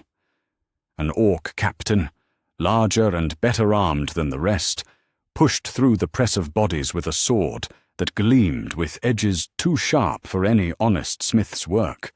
The creature's eyes held the kind of intelligence that made it dangerous beyond the simple malice of its lesser kin, and when it spoke, its words carried the authority of one accustomed to being obeyed. "Stand aside, Treebeard, and your death will be swift. Continue this foolishness, and I will ensure you live long enough to watch your friends dragged screaming before our master." Gimli's response was to shift his grip on his axe and smile with the terrible joy that came to his people when they found themselves outnumbered in a fight they intended to win anyway. "Come then, ugliness. Let's see if you're as dangerous as you are ugly." The captain's attack was swift and skilled, its blade seeking the gaps in the dwarf's armor with the precision of something that had killed many warriors in its long service to the Dark Lord. But Gimli had been fighting since before this creature was spawned in whatever pit had given it birth, and his response was the measured brutality of someone who had learned that survival meant ending fights quickly rather than fighting them fairly. The axe took the orc's head in a single stroke that sent the body tumbling backward into its followers, buying precious seconds for the rest of the company to gain another flight of stairs in their desperate ascent. Above him, Legolas moved through the smoky passages like a shadow given deadly purpose, his bow singing the kind of song that orcs had learned to fear in the long years of war. Each arrow found its mark despite the gloom and the chaos, dropping enemies who thought themselves safely positioned to rain death down on the climbers below. The elf's face was set in lines that would have been foreign to those who knew only his usual grace and humor. This was the expression of someone whose people had been fighting the darkness since before the sun first rose, and who understood that some enemies deserved no mercy. 15 on the landing ahead," he called back to his companions, his voice carrying clearly despite the din of battle. "Armed with spears and positioned to make our passage costly." "Then we make them pay for their positioning," Eomer replied, his sword already in his hand as he led a group of rangers up the stairs with the controlled fury that had made him legend among his own people. The King of Rohan moved like storm given human form, his blade cutting through enemy ranks with the kind of precision that came from years of leading cavalry charges against impossible odds. The rangers followed him with the silent efficiency that had made them feared throughout Gondor's enemies, their own weapons finding gaps in armor and weak points in defenses with the kind of skill that could only be earned through decades of fighting in small groups against overwhelming numbers. They had volunteered for this mission, knowing it would likely be their last, and they fought with the desperate courage of men who had accepted death but refused to make it easy for their enemies to claim. But even as his companions carved their way upward through levels that seemed to stretch endlessly toward their goal, Gandalf could feel the weight of what they attempted pressing down on him, like a physical burden. The wizard had been drawing on reserves of power that were meant to be saved for the direst emergencies, spending strength he could not replace to blast through barricades and shield his friends from attacks that would have overwhelmed any merely mortal defender. "Stand clear!" he called out, as they reached a doorway that had been barricaded with stones and iron bars, the kind of obstacle that could delay them for precious minutes they did not have. His staff blazed with white fire that turned the narrow passage bright as noon, and when the light faded, nothing remained of the barricade except smoking rubble and the memory of heat that had briefly rivaled the fires of creation itself. The effort left him swaying on his feet, and Merry caught his arm with the quick concern of someone who had learned to read the signs of exhaustion in those he cared about. "Gandalf?" "I am managing," the wizard replied, though the words came out more breathless than he had intended. "But we must reach our destination soon. This kind of expenditure cannot continue indefinitely." Behind them, the sound of pursuit grew louder, as more of Sauron's forces converged on the stairway that had become the scene of their invasion. But ahead, somewhere in the levels that still stretched above them, they could hear sounds that made their hearts race with hope and terror in equal measure. The distant echo of voices that carried the particular cadence of suffering, and beneath it all, a presence that felt familiar even through the stone and darkness that separated them. It was Pippin who first realized that they were no longer alone in their climb. The young hobbit had been fighting back to back with his cousin, their small size allowing them to duck under attacks that would have found larger targets, when he caught sight of movement in the shadows that was too purposeful and too coordinated to be more orcs responding to the alarm. "Something's coming," he warned, his voice tight with controlled fear, "something that moves like the Nine." The temperature in the passage dropped, as if winter had suddenly descended into the heart of Mount Doom itself, and with that cold came a presence that made the very stones seem to recoil in dread. From the levels above them, where the red glow of the Samath Naur painted the walls with the color of old blood, came the sound of wings that belonged to no natural creature. "3 of them," Legolas said, his elf sight piercing the gloom to identify what approached with the inexorable certainty of a tide that could not be turned. "The 9 have been called to deal with us personally. In the chamber where the ring had been forged, where Frodo hung suspended in chains that burned with heat that never quite consumed, Sauron felt the moment when his tower's defenses began to crumble before the determination of those who had dared to challenge him in his own stronghold. The Dark Lord's attention, which had been focused on the slow process of breaking the hobbit's will and extracting the secrets of the ring's resistance, suddenly expanded to encompass the battle that raged through the levels below. "Interesting," he said, his voice carrying a note of something that might have been admiration if it had come from anyone else. Your friends have proven more resourceful than I anticipated. They climb my tower like ants climbing toward flame, and they actually believe they might reach you in time to matter." Frodo tried to raise his head, tried to process what those words might mean, but the effort cost him strength he could not spare. Still, somewhere in the part of his mind that had not yet been touched by despair, hope flickered like a candle in a wind that threatened to extinguish it entirely. "Yes," Sauron continued, his attention turning back to his prisoner, with the focused intensity of someone who had realized that time was no longer an unlimited resource. "I see that possibility brings you comfort. How touching that you still believe rescue is possible, even here, even now. Perhaps I should allow you to watch as I destroy them one by one. Perhaps that will finally break what my more direct methods have not been able to touch." The Dark Lord gestured, and suddenly the chamber filled with images that showed the battle raging below with perfect clarity. Frodo could see his friends fighting their way up the endless stairways, could see Gimli's desperate defense and Legolas's deadly precision, could see Gandalf's power burning like a star against the darkness that surrounded them on all sides. "See how they struggle," Sauron whispered.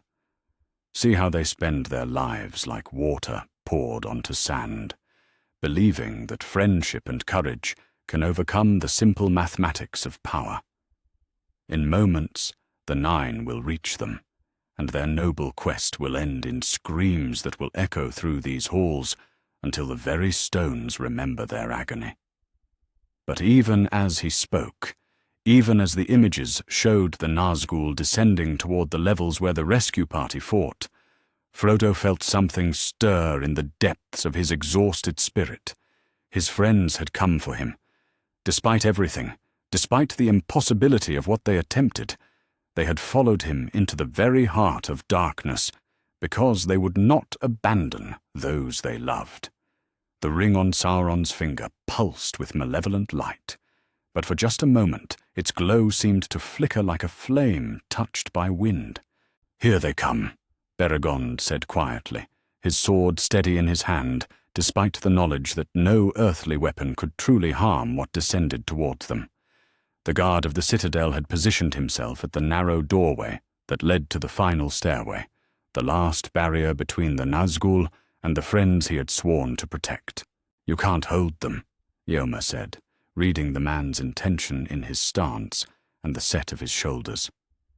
"They'll go through you like smoke through water." Beregond's smile was gentle and utterly without fear. "Perhaps. But while they're going through me, you'll be going up.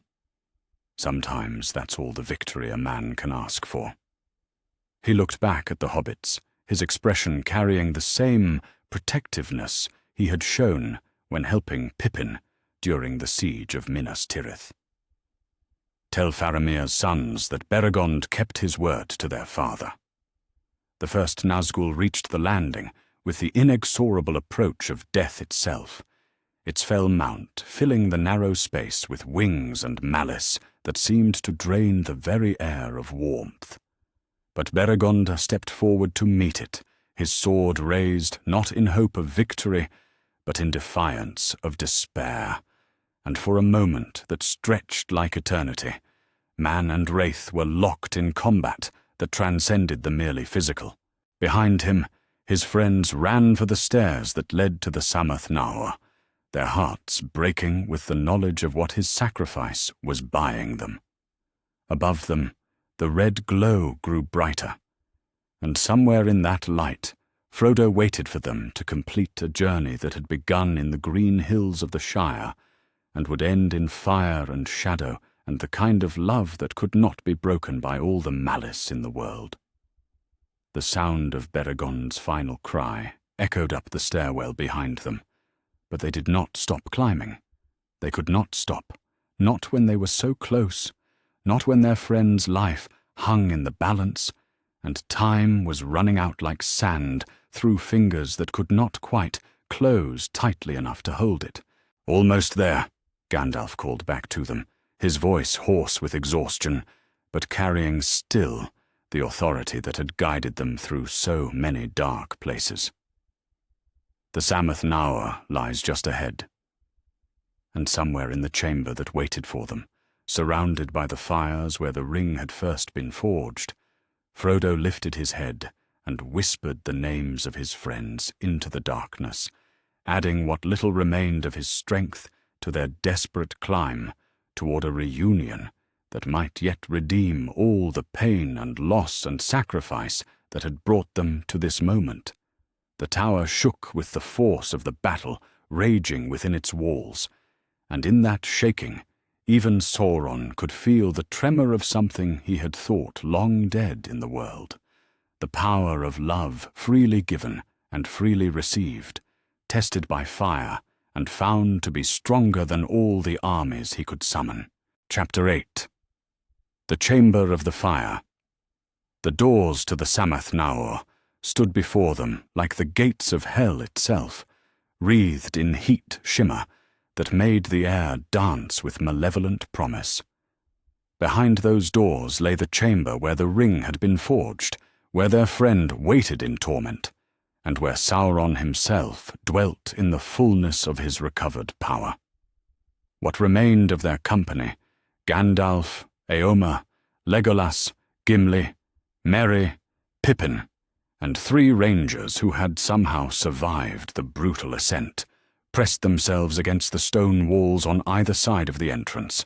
"Beyond this point," Gandalf said quietly, his voice hoarse with exhaustion, but still carrying the authority that had guided them through so many dark places, "there can be no strategy, no clever tactics, no careful planning. We go through those doors and we face whatever waits for us with nothing but the strength in our arms and the love in our hearts." Éomer adjusted his grip on his sword, the blade that had tasted orc blood through a dozen battles, now ready to face an enemy beyond anything the King of Rohan had ever imagined fighting. "And if that's not enough?" "Then it's not enough," Gimli growled, his axe gleaming dully in the red light that leaked around the door's edges. "But at least we'll know we tried, and our friend won't die thinking we abandoned him." The sounds from beyond the doors had grown clearer during their final approach, not just the roar of the fires that burned at the mountain's heart, but voices raised in pain and defiance, and underneath it all, a presence so vast and malevolent that it seemed to press against their minds like a weight that threatened to crush thought itself. "Frodo's in there," Pippin whispered, his young voice steady despite everything they had endured to reach this moment. "I can feel him. He's hurt, but he's still fighting." "Then let's go help him fight," Merry replied, and there was something in his cousin's tone that would have been foreign to anyone who remembered the sheltered hobbits who had first left the Shire. These were warriors now, tempered by fire and loss, and the kind of love that refused to accept defeat. Legolas tested his bowstring one final time, his grey eyes reflecting depths of determination that spoke to the ancient enmity between his people and the darkness they were about to face. "Whatever happens in there, whatever we see or hear, remember that Sauron's greatest weapon is despair. Do not let him convince you that hope is dead." The elf's words were cut short by the sound of the great doors beginning to swing open, moving with the ponderous weight of stone slabs that had been carved from the very heart of the mountain. Beyond them lay a chamber vast enough to hold armies, its walls rising into shadow, while its floor descended toward a chasm where fires burned with colors that had no names in any language of the Free Peoples. And there, suspended above that chasm by chains that glowed with heat, hung the small figure they had risked everything to find. Frodo was barely recognizable, his clothes torn to rags, his skin marked by burns and cuts that spoke of cruelties beyond imagining, his head hanging forward as if consciousness was a burden too great to bear, But even from across the vast space of the chamber, they could see the rise and fall of his chest, the stubborn persistence of life that had somehow endured what would have broken stronger spirits in hours.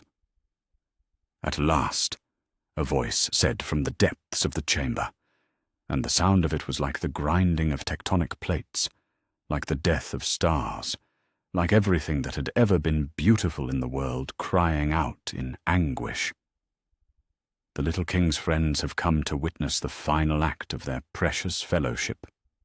Sauron stood beside the chasm where his prisoner hung, and the Dark Lord's form was terrible in its beauty, tall and imposing, wrapped in shadows that moved like living things, crowned with fires that burned without consuming. Upon his finger, the ring gleamed with a light that hurt to look upon, but even as they watched, that light flickered and wavered like a candle guttering in wind. "You see?" Sauron continued, his attention turning to the figure that hung above the fires.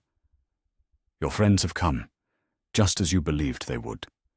And now they will watch as I finally break what has resisted me for so long." But Frodo raised his head at the sound of familiar voices, and when his eyes met theirs across the vast space of the chamber, something passed between them that was stronger than chains, deeper than pain, more enduring than the malice that had brought them to this place. "Gandalf," he whispered, his voice barely audible but carrying across the chamber with the clarity of something that would not be silenced. "You came. Did you ever doubt we would?" The wizard replied, his staff beginning to glow with white light that pushed back the oppressive shadows. "We made you a promise, dear Frodo. We said we would never leave you to face the darkness alone." Sauron's laughter was like the sound of mountains falling. How touching, and how futile. Do you truly believe that friendship can stand against the power I command? Do you think that love can overcome the simple mathematics of destruction? "Yes," Gimli said simply, stepping forward with his axe raised. "That's exactly what we think."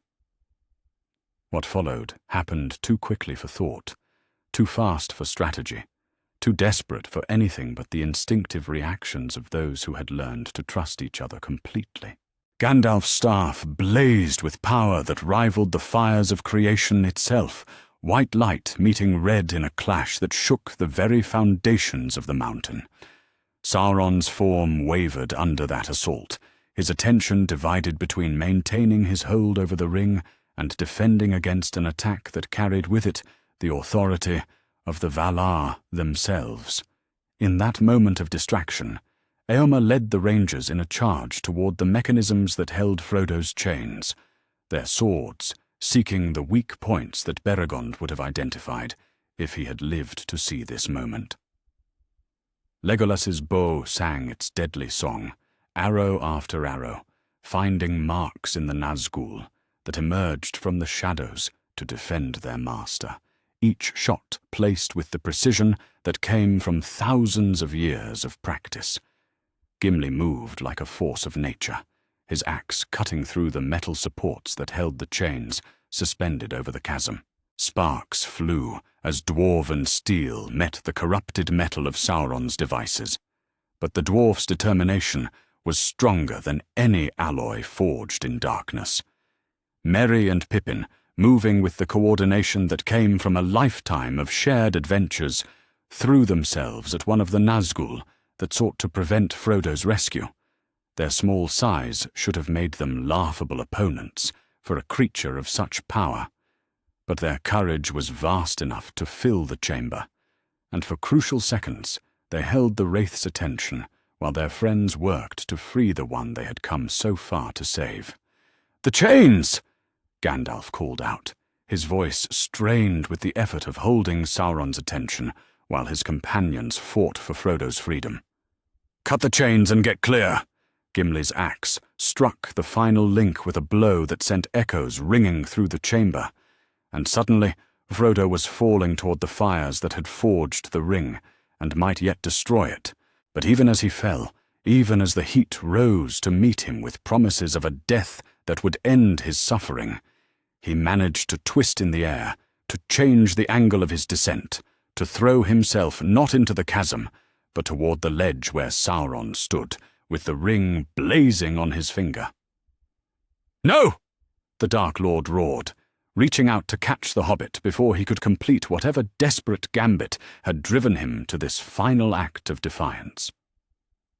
Sauron's hand closed around Frodo's wrist, hauling him back from the edge of the chasm, but in that moment of contact, something neither of them had anticipated occurred. The ring slipped, not destroyed, not taken, but simply loose on a finger that was suddenly slick with the sweat of exertion and surprise. For a heartbeat that stretched like eternity, the golden circle that had shaped the fate of ages hung suspended in the air between master and prisoner, its surface reflecting the fires below and the desperate faces of those who had risked everything to reach this moment. Frodo's free hand closed around it. The touch was like lightning running through his veins, like ice forming in his heart, like every moment of pain and loss and desperate hope he had ever experienced, crystallized into a single, perfect instant of choice.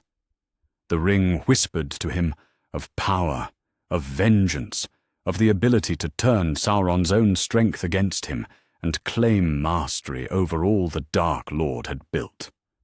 For a moment that felt like a lifetime, Frodo wavered on the edge of that temptation.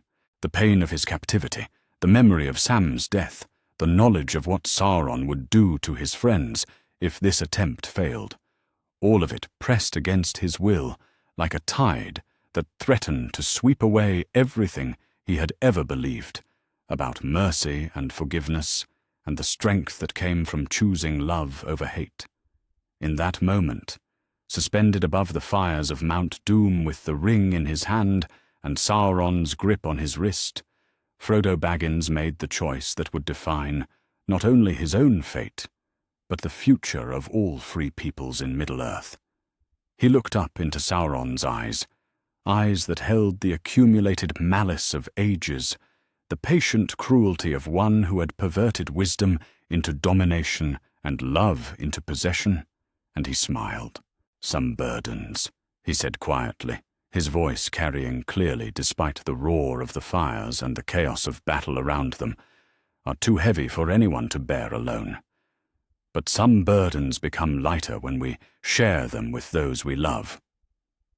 With that, he opened his hand and let the ring fall toward the fires where it had been born, where it belonged, where it would finally find the peace that came with ending. Sauron's scream shattered the air like the death cry of a god, and in that sound was the fury of one who had seen certain victory snatched away by the simple courage of someone too small to matter in the calculations of power and dominion. The Dark Lord's form began to waver, his grip on Frodo loosening as the source of his strength plummeted toward destruction. But even as the ring fell, even as Sauron's power began to unravel like a tapestry with its threads cut, Frodo felt arms around him, his friends, reaching out to pull him back from the edge of the chasm, refusing to let him fall even though his task was complete. "Not alone," Gandalf said, his voice warm with tears and exhaustion, and something that might have been joy. "Never alone, dear friend. Not as long as we have breath to stand beside you." The ring hit the lava with a sound like the world sighing, and suddenly the chamber was filled with light that had nothing to do with fire, light that came from the simple fact that love had proven stronger than malice, that friendship had overcome the mathematics of despair, and that sometimes the smallest person could indeed change the course of history. Sauron's form dissolved into shadow and screaming wind, his presence fleeing the chamber as his source of power was consumed by the fires that had given it birth. The Nazgul shrieked and fled, their existence tied too closely to their masters to survive his diminishment. In the sudden silence that followed, 6 friends held each other close and felt the weight of completed promises, of burdens shared, and love freely given. The tower around them shook as Sauron's power failed, as the foundations of Barad-dûr began to crumble, but for this moment they were together, and that was enough. They had kept their word. They had brought their friend home, and in doing so, they had proven that even in the darkest places, even when hope seemed impossible, the bonds of friendship could accomplish what armies could not. The rescue was complete. Now all that remained was finding their way home. Chapter 9. The Ring's Final Resistance. The sound that had seemed like the world sighing was not, as they had hoped, the final destruction of the ring. Instead, it was the sharp crack of gold striking stone as the precious thing caught on a jagged outcrop of rock that jutted from the chasm's wall, perhaps 20 feet below where Sauron had been standing. There it hung, gleaming in the red light of the fires below, suspended over the abyss by nothing more than the accident of its position and the cruel irony of fate. No, Sauron breathed, his form solidifying again as he realized his creation had not yet met its end. The Dark Lord's voice carried a note of desperate fury that made the very air tremble. It cannot end this way. I will not allow it. The chamber shook as Sauron reached out with power that transcended the merely physical, his will stretching across the space to grasp the ring with invisible hands of force and malice. The golden circle began to lift from its precarious perch, drawn back toward its master by the bonds that had been forged into its very essence. But Gandalf was there to meet him, the wizard's staff blazing with white fire as he countered Sauron's attempt with power of his own. "You have no claim here," the White Rider declared, his voice carrying the authority of the Valar themselves. That which was made in darkness cannot forever resist the light. The struggle between them was terrible to behold. 2 beings whose power had shaped the course of ages, locked in contest over a circle of gold that hung suspended between salvation and damnation. The air between them crackled with energies that made mortal eyes water and turned the very stones beneath their feet to glass. And caught in the middle of their battle of wills, the ring swayed like a pendulum, marking time until the end of all things. "I have to reach it," Frodo said, his voice barely audible over the roar of conflicting powers, but carrying a determination that cut through the chaos like a blade. "Before one of them wins, before it's too late." "You can barely stand," Éomer protested, catching the hobbit's arm as he swayed on his feet. "The torture you've endured, the chains, the only thing that matters is ending this," Frodo interrupted, his eyes never leaving the ring that danced in the air above the chasm. "I can feel it calling, even now. Calling to Sauron, calling to me, calling to anyone strong enough or foolish enough to claim it. As long as it exists, this war will never truly end." "Then you won't go alone," Gimli declared, his hands already working to secure one of the chains that had recently held their friend captive. The dwarf's face was set with the kind of determination that had made his people legendary for their refusal to accept impossible odds. "These chains reach the outcrop. I can swing down, carry you with me." "The weight of 2 will snap the chain," Legolas observed, though his tone carried calculation rather than dismissal. "But one might manage it if he moved quickly and accepted the risks." "I'll go," Gimli said simply. "No." The voice that spoke was Frodo's, and though it was quiet, it carried a finality that stopped all argument. "This is my burden. It has always been my burden. I carried it to this place, and I'll carry it to its end." Before anyone could stop him, before anyone could argue or protest or offer alternatives that might delay the inevitable, Frodo stepped to the edge of the chasm and grasped the chain that Gimli had prepared. His hands, weakened by days of captivity and torture, could barely maintain their grip, but his will was stronger than his flesh, and that would have to be enough. "Frodo!" Merry's cry echoed through the chamber as the hobbit began his descent, the chain swinging him out over the abyss toward the outcrop where the ring waited. "Be careful!" The climb down was a nightmare of burning hands and failing strength, each link of the chain a test of endurance that pushed Frodo closer to the limit of what his body could bear. But he could see his goal growing larger below him, could feel the ring's presence like a weight in his mind that grew heavier with each foot he descended. Halfway to the outcrop, the attack came. One of the Nazgul, wounded but not destroyed in the battle above, launched itself from a hidden crevice in the chamber wall with the desperate fury of a creature that knew its master's fate hung in the balance. Its fell mount's talons reached for the chain that supported Frodo's weight, seeking to cut the small figure loose and send him plummeting into the fires below. "I see it," Legolas whispered, his bow already in his hands, an arrow nocked and drawn. But the shot was impossible. Frodo hung directly in the line of fire, the Nazgul approaching from an angle that made a clean shot nearly hopeless, and the distance was greater than any archery feat the elf had ever attempted. "You have one chance," Elmer said quietly, understanding what the elf was contemplating. "Miss, and you kill them both."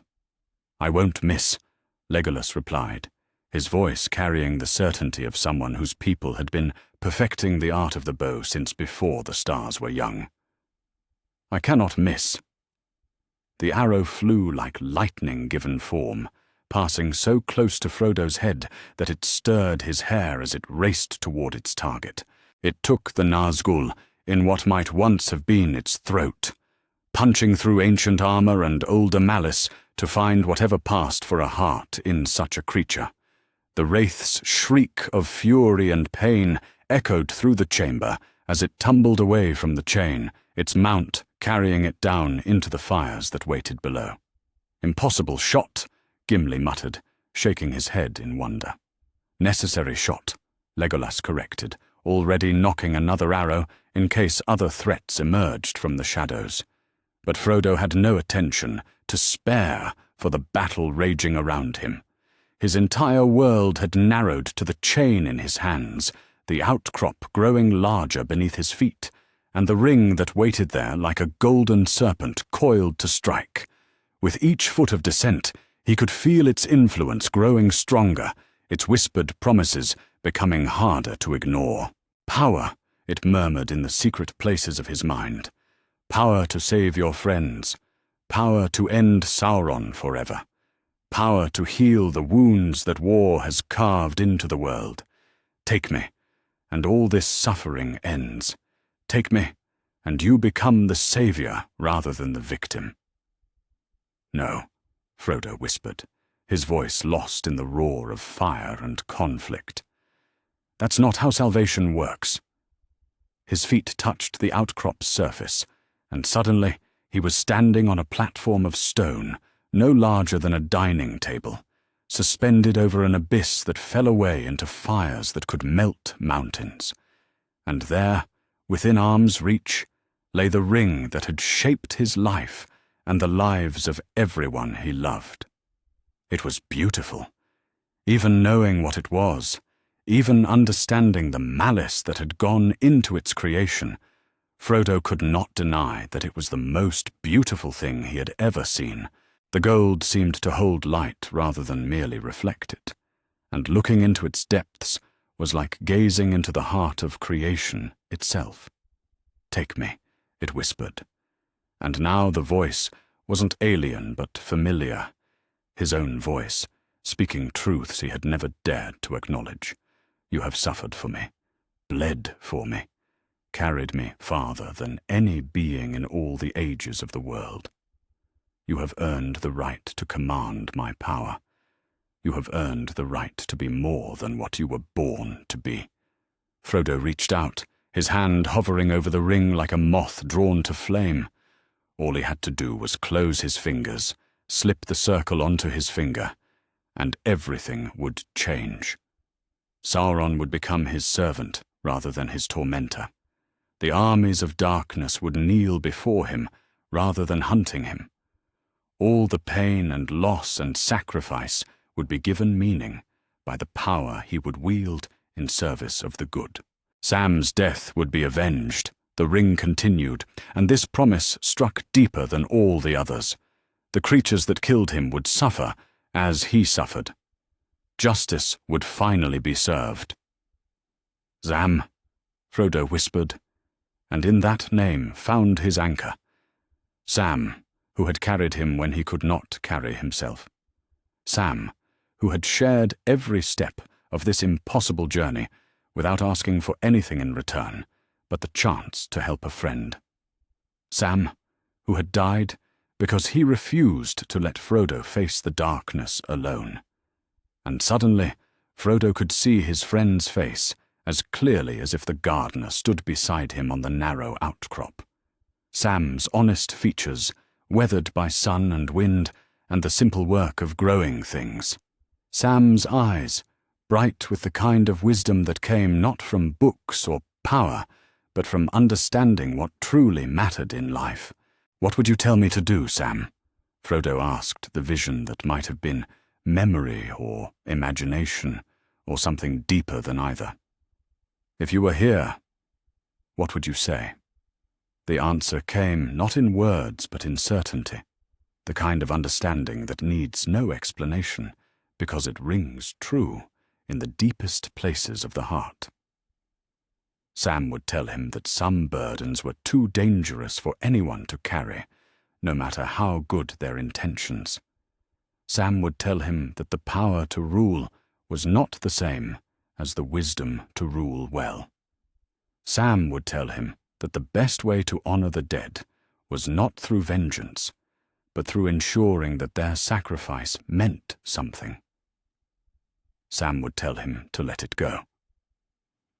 "I'm sorry," Frodo said to the ring, and he meant it. Sorry for the pain it had endured in its creation. Sorry for the corruption that had twisted something that might have been beautiful into an instrument of domination. Sorry that its end had to come through destruction rather than redemption. "I'm sorry, but this is the only way." His hand closed around the ring, and for a moment the temptation was so strong that his vision went white with the effort of resistance. But then he was lifting it, holding it over the chasm, feeling its weight one last time before letting it go forever.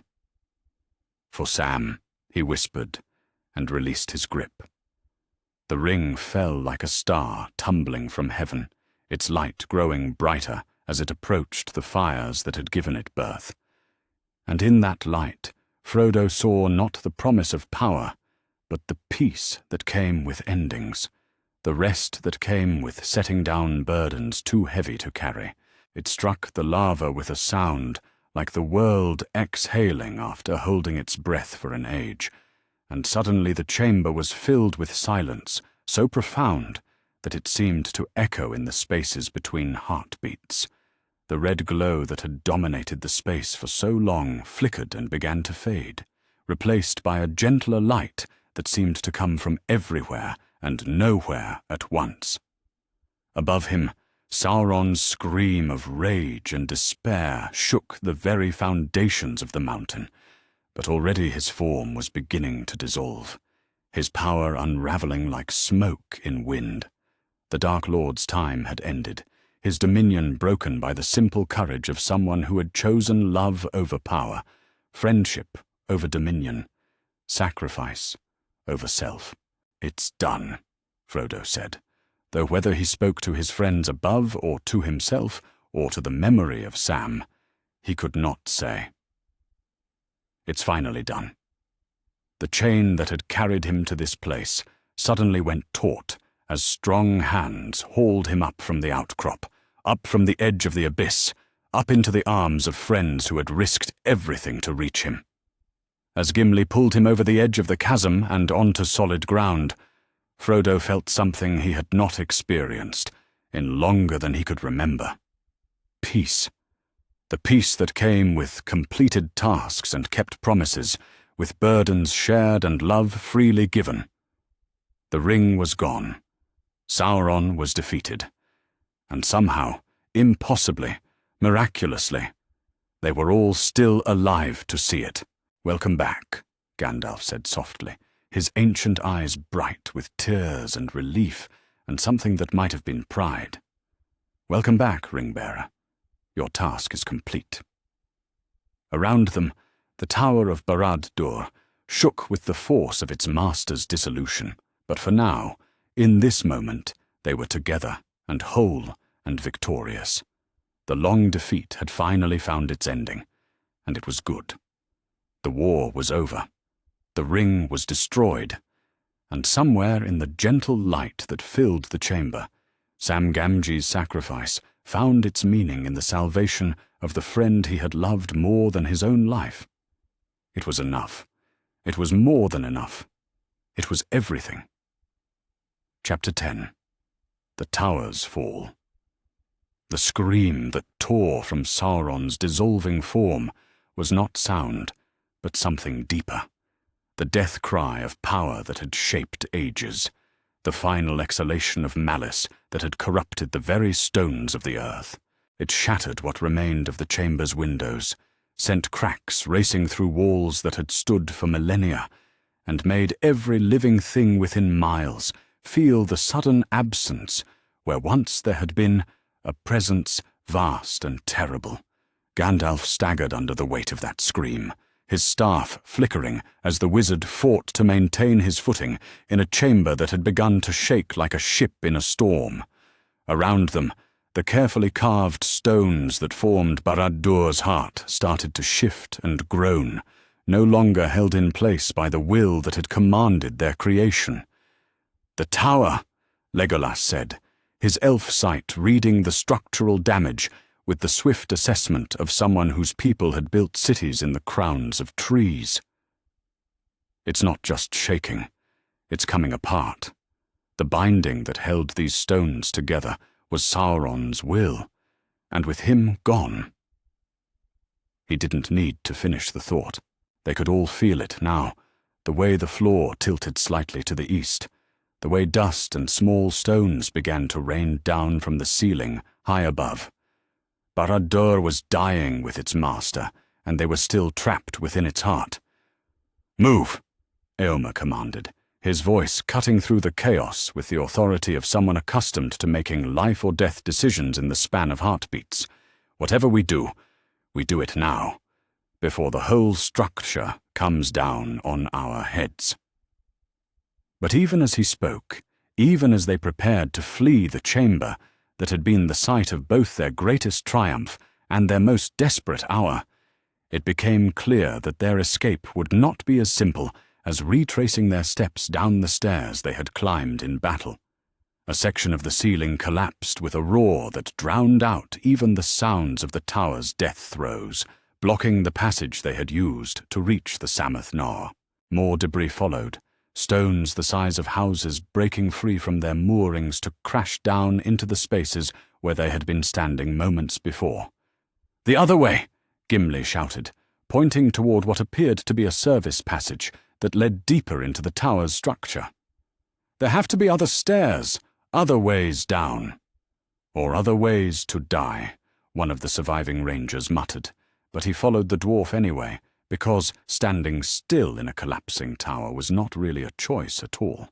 They ran through corridors that groaned and shifted around them, like the bowels of some dying beast, their feet slipping on stone dust and loose rubble that made every step treacherous. Behind them, they could hear the progressive collapse of the levels they had fought so hard to ascend, the sound of their victory being buried under tons of rock and the weight of ages. "Gandalf!" Pippin called out, his voice tight with concern as he glanced back at the wizard who brought up their rear. "Are you all right?" The question was prompted by more than simple worry. Gandalf moved like someone carrying a burden, heavier than the simple weight of his robes and staff, his face grey with exhaustion that went beyond the merely physical. The magic he had wielded in their ascent, the power he had spent to shield them from Sauron's wrath, had cost him more than any of them had realized.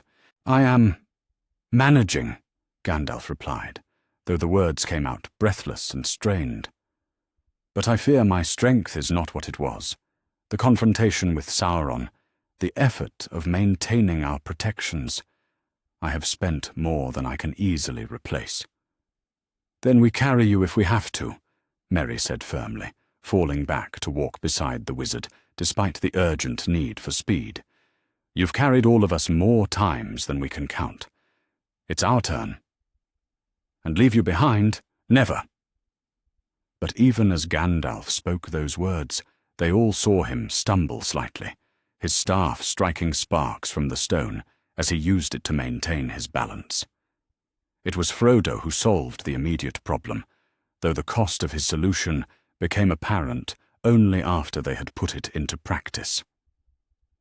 The ring-bearer, who had seemed almost restored by the completion of his task, suddenly stepped forward and took Gandalf's other arm. "Together," he said simply. "We've come this far together, and we'll finish it together." But as they resumed their desperate flight through passages that seemed designed more for confusion than for efficient transit, it became clear that something was wrong with Frodo, beyond the simple exhaustion of his ordeal. His skin had taken on a greyish pallor that spoke of more than fatigue, and his breathing came in short, shallow gasps that suggested internal injury or worse. "The ring," he said, when Éomer questioned him about his condition. "Being so close to it for so long, carrying it, resisting it, there's a price for that kind of exposure. I can feel it, burning through me like poison." "You'll be fine once we get you to proper healers," Legolas assured him, though the elf's tone carried less certainty than his words. Elrond has dealt with such hurts before. Frodo's smile was gentle, but touched with a sadness that made them all fear he understood something about his condition that they did not. "Perhaps. But first we have to reach a place where healing is possible." The stairway they finally located was not the grand stone steps they had climbed during their ascent, but a narrow spiral that seemed designed for servants and maintenance workers, the kind of passage that was built for function rather than grandeur.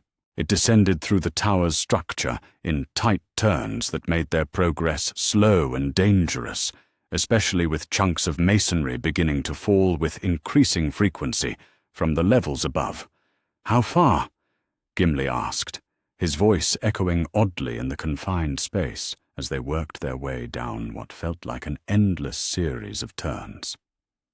"Far enough," Gandalf replied, though whether he was answering the dwarf's question or making some broader comment about the nature of their journey was unclear. They had descended perhaps 20 levels when the first truly massive collapse occurred, not the gradual degradation they had been experiencing, but the sudden failure of an entire section of the tower's structure.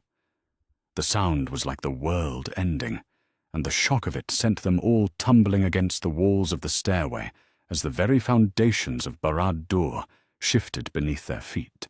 "The main tower," Éomer said, understanding immediately what they had just experienced. "The central spire is coming down."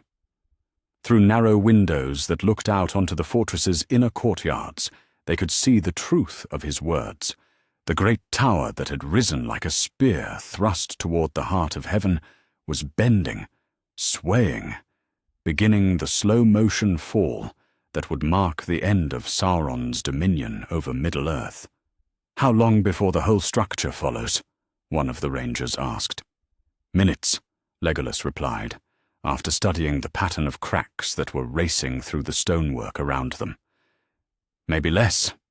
We need to reach the outer walls before—" His words were cut off by another collapse, this one close enough to fill their stairway with dust and the sound of stones grinding against each other. When the air cleared, they found their path blocked by debris that would take precious time to clear. Time they did not have. There, Gimli pointed to what appeared to be a breach in the stairway's outer wall, a gap that had been torn open by the falling stones. We can climb out, make our way down the external face.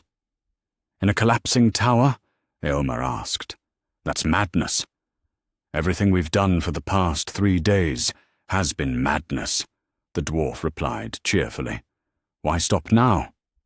What followed was a nightmare of ropes, hastily fashioned from their remaining gear, handholds carved into stone that crumbled even as they grasped it, and the constant awareness that each moment might be their last as the structure continued its slow-motion death around them. Pippin found himself carrying Merry, whose leg had been injured in one of the earlier collapses, while Eomer and one of the rangers supported Frodo between them. Gandalf, despite his exhaustion, somehow found the strength to shield them from the worst of the falling debris, his staff glowing with a light that deflected stones and created pockets of safety in the chaos. But each use of that power left him more drained, more fragile, more like a man reaching the end of reserves that had once seemed infinite. Almost there, Legolas called back to them, his voice barely audible over the roar of destruction. I can see the outer courtyard. The final descent was more controlled fall than climb, as sections of wall gave way beneath their feet and sent them sliding down slopes of broken stone toward what had once been carefully maintained grounds. They hit the courtyard's flagstones harder than any of them would have preferred, but they hit them alive and together. Behind them, with a sound like the world's spine snapping, the main tower of Barad-dûr completed its fall. Thousands of tons of black stone crashed down into the spaces they had occupied minutes before, raising a cloud of dust that turned day to twilight and filled the air with the taste of endings. "It's over," Pippin said, his voice filled with wonder and exhaustion in equal measure. "It's really over." But even as he spoke, even as they helped each other to their feet and began to take inventory of wounds and losses, the sound of wings filled the air above them. Great wings, approaching from the west with the swift purpose of those who had been watching and waiting for this moment. Gwaihir descended like a falling star, his great wings catching the light that filtered through the dust cloud as he settled onto the broken stones before them. Behind him came others of his kind, eagles whose names were legend, whose eyes had seen the rise and fall of kingdoms. "Mithrandir," the great eagle said, his voice carrying relief and concern in equal measure. "You have done what was needful, but at great cost. I can sense the shadow that clings to the ring-bearer, and the exhaustion that weakens your own light." "Can you carry us home, old friend?" Gandalf asked, his voice barely above a whisper. "Can you bear us away from this place of endings to somewhere we might find healing?" "It is why we came," Gwaihir replied simply. "Though the journey will not be easy for one who bears the wounds your friend carries." They lifted Frodo first, Gwaihir himself taking the ring-bearer with the gentle care reserved for something precious and fragile. The other eagles followed, each taking one or two of the survivors until all who remained were airborne, rising above the ruins of Sauron's greatest fortress, toward skies that seemed cleaner somehow, as if the very air had been purified by the Dark Lord's defeat. As they flew west, away from the desolation that had once been Barad-dûr, Pippin looked back one final time at the place where they had faced the ultimate test, and somehow, impossibly, emerged victorious. The tower was gone, reduced to rubble and memory, but the cost of that victory rode with them in the pale face of their friend and the exhausted silence of their guide. They had won. The ring was destroyed, Sauron was defeated, and the shadow that had lain over Middle-earth for so long was finally lifting. But victory, they had learned, was not the same as happiness, and triumph did not erase the price that had been paid for it. Still, they flew toward home, toward healing, toward whatever future awaited those who had dared to challenge the darkness and lived to see it broken. And in that flight, there was hope enough to begin the long work of recovery. Behind them, Mount Doom continued to burn, but its fires no longer served the purposes of evil. Ahead lay the Grey Havens, and choices that would shape the remainder of their lives. The mission was complete. Now all that remained was learning how to live with what they had accomplished, and what it had cost them all. Chapter 11. The Grey Havens. Unexpected.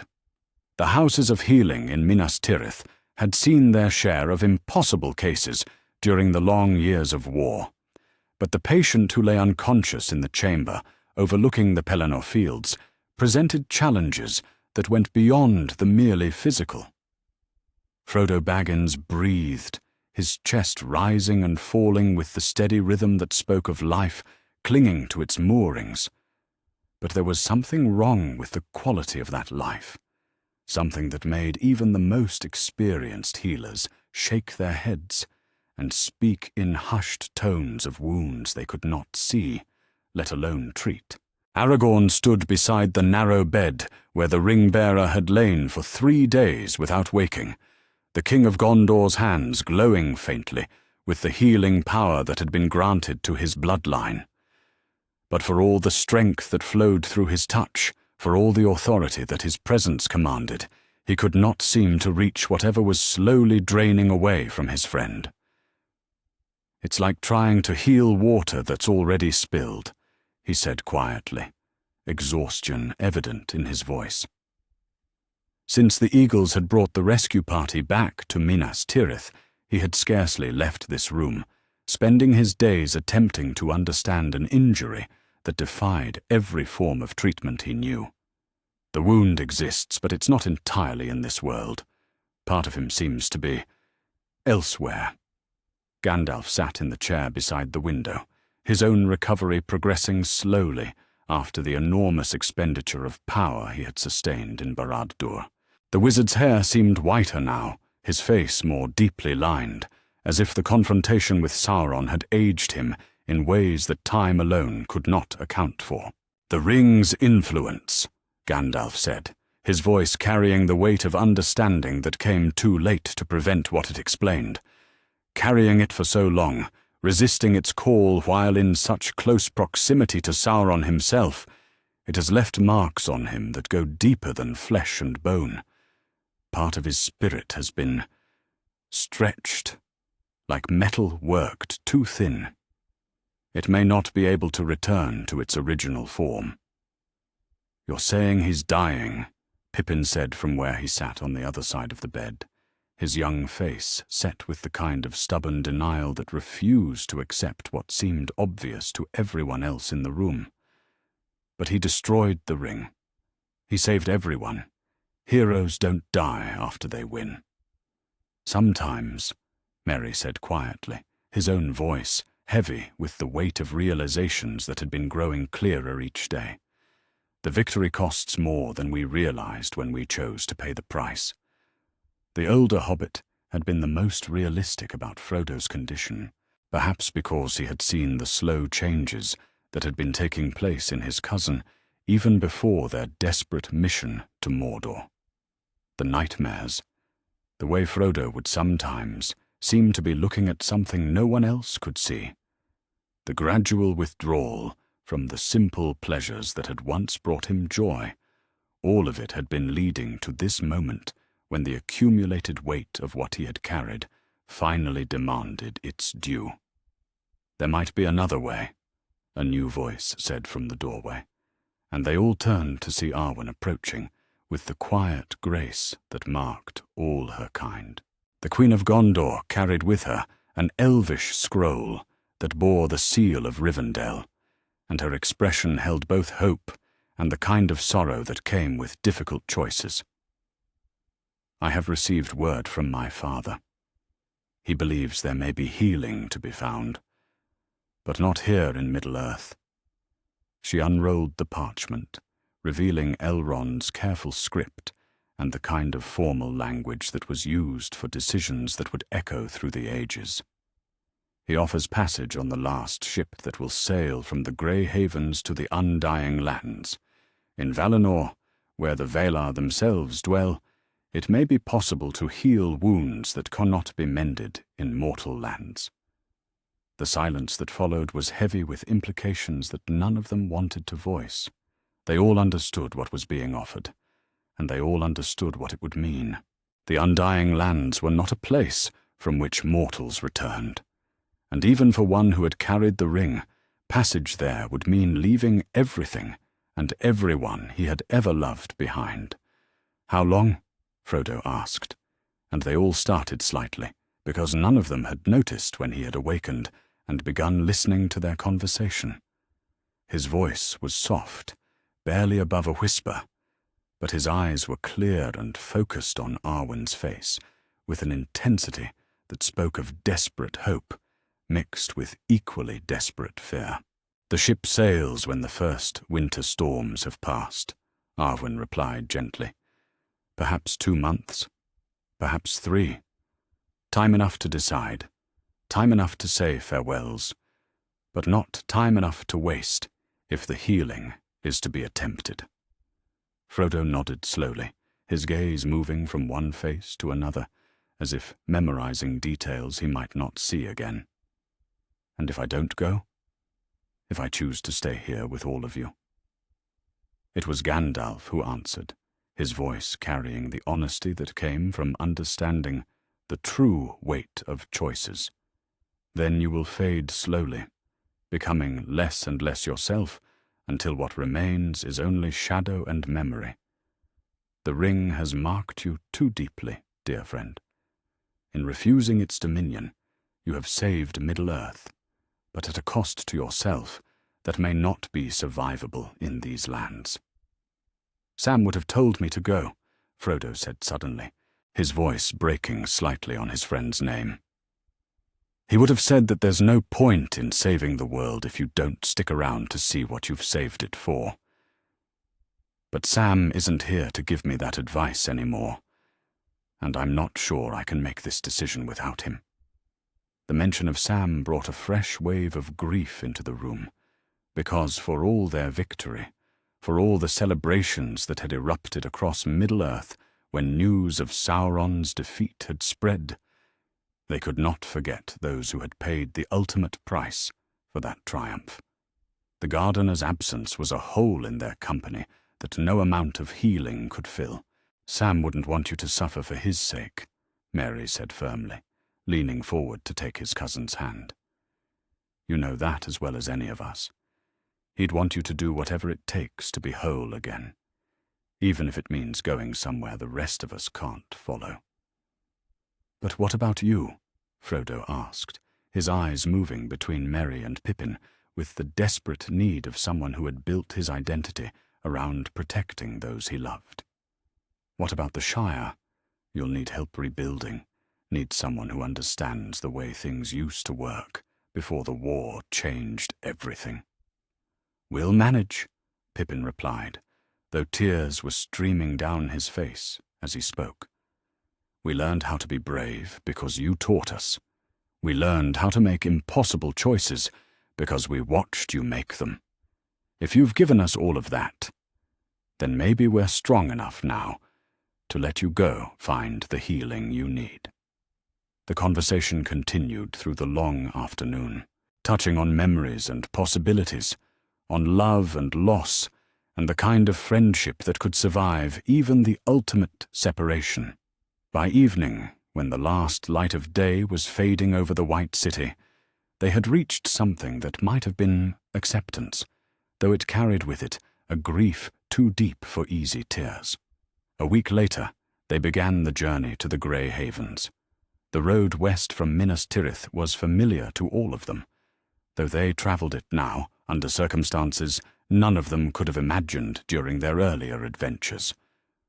Frodo rode in a wagon cushioned with blankets and pillows, his strength too uncertain for the rigors of ordinary travel, while his friends walked alongside and filled the hours with stories and songs that carried the weight of shared memory. Gandalf travelled with them, his own decision made during the quiet conversations that had followed Elrond's offer. The wizard's task in Middle-earth was complete, his purpose fulfilled with Sauron's defeat, and the time had come for him to return to the West and whatever rest awaited those who had served faithfully in the long struggle against darkness. "I keep thinking I should feel differently about this," Merry said on the third day of their journey, his voice carrying across the wagon to where Pippin walked on the other side. "Sadder, maybe. More angry at the unfairness of it all. But instead, I just feel grateful. Grateful that we had him as long as we did. Grateful that he trusted us enough to let us help. Grateful that this isn't really goodbye. Just see you later, somehow." "That's because you're growing wise," Gandalf observed, his own voice carrying notes of approval mixed with affection.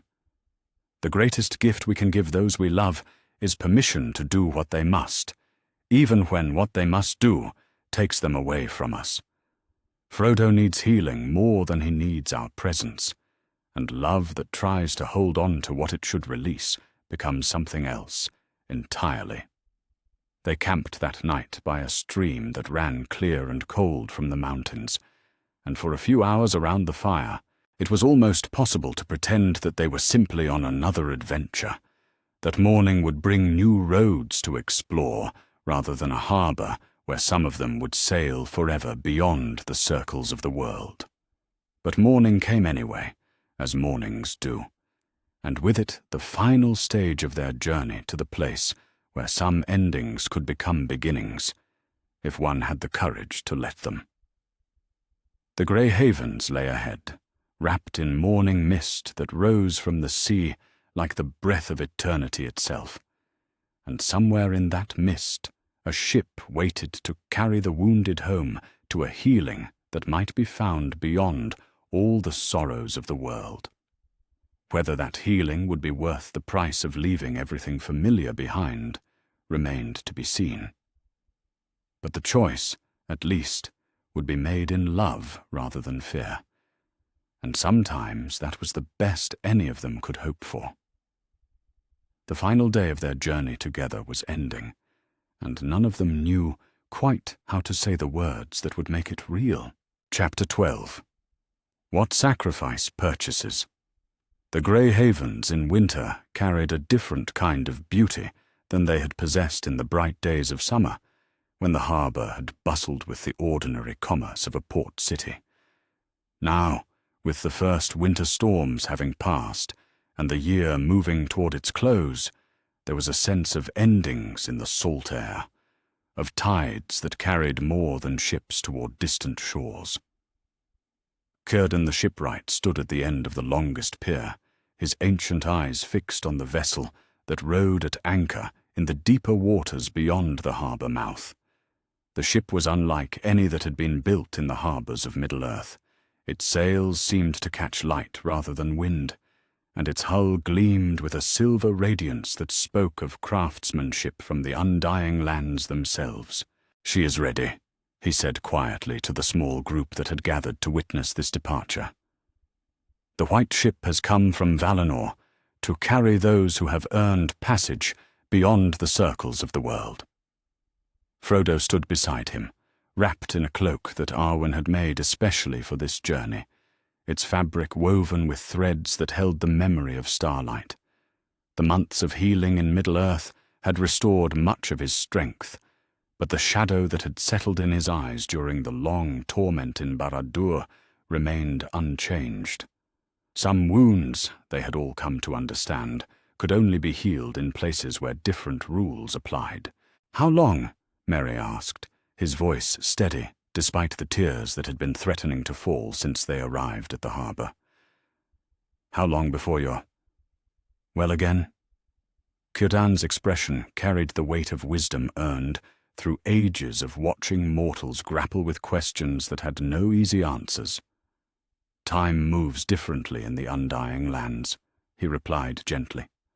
"What seems like centuries to us might feel like seasons to those who dwell there. But the healing your friend requires is deep work, the kind that cannot be hurried, no matter how much we might wish otherwise." "Centuries," Pippin repeated, the word coming out flat and empty. "So we won't see you again. Not in any way that matters." Frodo turned to look at his cousins, these two who had begun the journey as sheltered hobbits from the Shire, and had transformed themselves into the kind of warriors whose courage could inspire songs. The transformation was complete now. He could see it in the way they carried themselves, in the measured way they spoke of losses and sacrifice, in the quiet strength that had grown from facing impossible choices and somehow finding the wisdom to make the right ones. "You'll see me in every garden that grows green again," he said, reaching out to take their hands. "In every harvest that comes safely home, in every child who grows up without the shadow of war falling across their days. I'll be there in all the things we fought to preserve." "That's not the same," Merry replied, his voice breaking slightly on the words.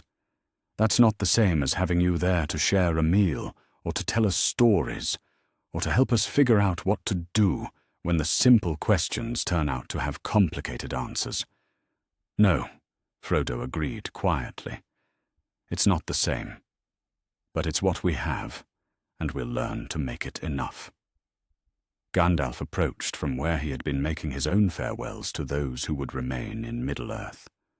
The wizard's face bore the peace that came with completed tasks, but also the sorrow of someone who understood that some endings couldn't be avoided, no matter how much love might wish to prevent them. "The tide turns soon," he said gently. "If we mean to catch it, we should board now." The farewells that followed were brief, because they all understood that drawing them out would only make the pain sharper, without making the separation any easier to bear. Aragorn clasped Frodo's hand with the warmth of someone who had learned that kingship meant many things, but that protecting those who could not protect themselves remained the most important. Legolas and Gimli spoke their goodbyes with the formal courtesy that their peoples used for occasions that transcended ordinary language. But it was the hobbits' farewells that carried the weight of brotherhood, forged through shared trials and sealed by mutual sacrifice.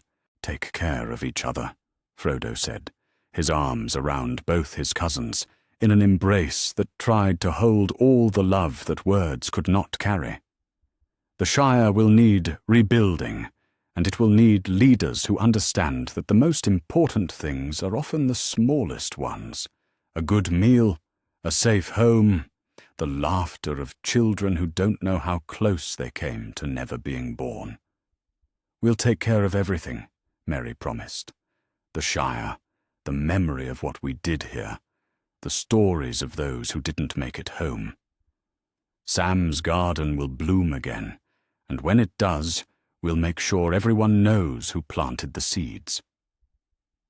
"And we'll remember," Pippin added, his young voice carrying a maturity that would have been impossible to imagine when they first left Bag End. "We'll remember what it costs to keep the world safe, and we'll make sure that cost is never forgotten or taken for granted." The small boat that carried them to the White Ship moved through water that seemed calmer than nature should have allowed, as if even the sea recognized the significance of this journey. As they boarded the vessel that would carry them beyond the sunset, Frodo looked back one last time at the harbor, where his friends stood watching. They seemed smaller at this distance, but not diminished. If anything, they appeared larger than life, heroes who had earned their place in the songs that would be sung for generations to come. The knowledge that they would continue the work of healing and rebuilding, that Middle-earth would be safe in their hands, made the pain of leaving them bearable. almost bearable. The white ship raised its anchor as the sun began to sink toward the western horizon, its silver sails catching wind that seemed to blow from beyond the edge of the world. As the harbour grew smaller behind them, Frodo felt something he had not experienced since the moment he first put on the ring so many months ago. He felt free. The return journey to the Shire passed in a silence that was heavy with loss, but not empty of purpose. Merry and Pippin rode side by side, their minds already turning toward the work that waited for them in their homeland. The Shire had survived the War of the Ring largely untouched, but it would need guidance from those who understood what peace cost and how to preserve it. "Sam's garden first," Merry said, as they crested the hill that overlooked Hobbiton. "Then we figure out everything else." Bag End stood empty when they reached it, its windows dark and its door bearing the kind of silence that spoke of permanent absence rather than temporary departure. But the garden behind it, Sam's masterpiece, the patch of earth he had tended with love and skill that had no equal in the Shire, had been maintained by neighbours who understood that some things were too precious to let die. He would have liked that, Pippin said quietly, kneeling beside the rose bushes that had been Sam's particular pride. He would have liked knowing that his work continued, even after. "It will continue," Merry replied firmly. "We'll make sure of that. And not just the garden, everything he believed in, everything he fought for. The Shire will remember Sam Gamgee, and it will be worthy of his memory." In the months that followed, they proved as good as their word. Merry took on the role of Master of Buckland, using his authority to establish programs that would help the Shire's farmers improve their yields and protect their lands from the kind of devastation that war could bring. Pippin became Thane of the Shire, the youngest ever to hold that office. But his youth was balanced by wisdom, earned through trials that would have broken older hearts. Together, they created something new. A Shire that was still green and peaceful, still devoted to the simple pleasures of good food and comfortable homes, but one that also understood its place in the larger world and its responsibility to those who had sacrificed to preserve it. News came to them regularly from Minas Tirith, where Aragorn's reign had brought a peace that seemed to grow stronger with each passing season. The white tree bloomed in the citadel's courtyard, its flowers brilliant against the white stone, and trade routes that had been severed by decades of war were reopening to bring prosperity to lands that had known only struggle. Legolas wrote occasionally from the forests he was helping to restore, his letters describing trees that grew tall and strong in soil that had been cleansed of the Shadow's influence. Gimli's correspondence came less frequently, but with greater warmth, filled with stories of the new settlements being built in the glittering caves and the wonders his people had discovered in the deep places beneath the earth. But it was the annual gathering that meant the most to those who had shared the impossible journey. Every year on the anniversary of the ring's destruction, the surviving members of the Fellowship met at the Prancing Pony in Bree. Neutral ground where they could speak freely of memories too large and too precious to be contained in letters. Aragorn came when his duties allowed, leaving crown and ceremony behind to sit with friends who had known him before he was a king. Legolas and Gimli travelled together, their unlikely friendship having deepened into something that transcended the ancient enmity between their peoples. And Merry and Pippin came from the Shire, bearing news of harvests and births, and the small victories that made up the texture of a life well lived. 5 years, Aragorn said during their 5th such gathering, his voice carrying wonder at the passage of time. 5 years since we stood in that chamber and watched our friend choose love over power. Feels like yesterday, Gimli replied, his gruff voice softer than usual, and also like it happened in another lifetime, to people we used to be. "We are not the same," Legolas observed, his ageless features showing the kind of change that came not from time, but from experience. "How could we be? We have seen the end of an age and the beginning of another. We have learned what friendship can accomplish when it refuses to accept defeat." "Do you think they are happy?" Pippin asked suddenly, the question that had haunted all of them, but that none had been willing to voice. Frodo and Gandalf, wherever they are now. The silence that followed was not empty, but full, filled with hope and memory, and the kind of love that could not be diminished by distance or time.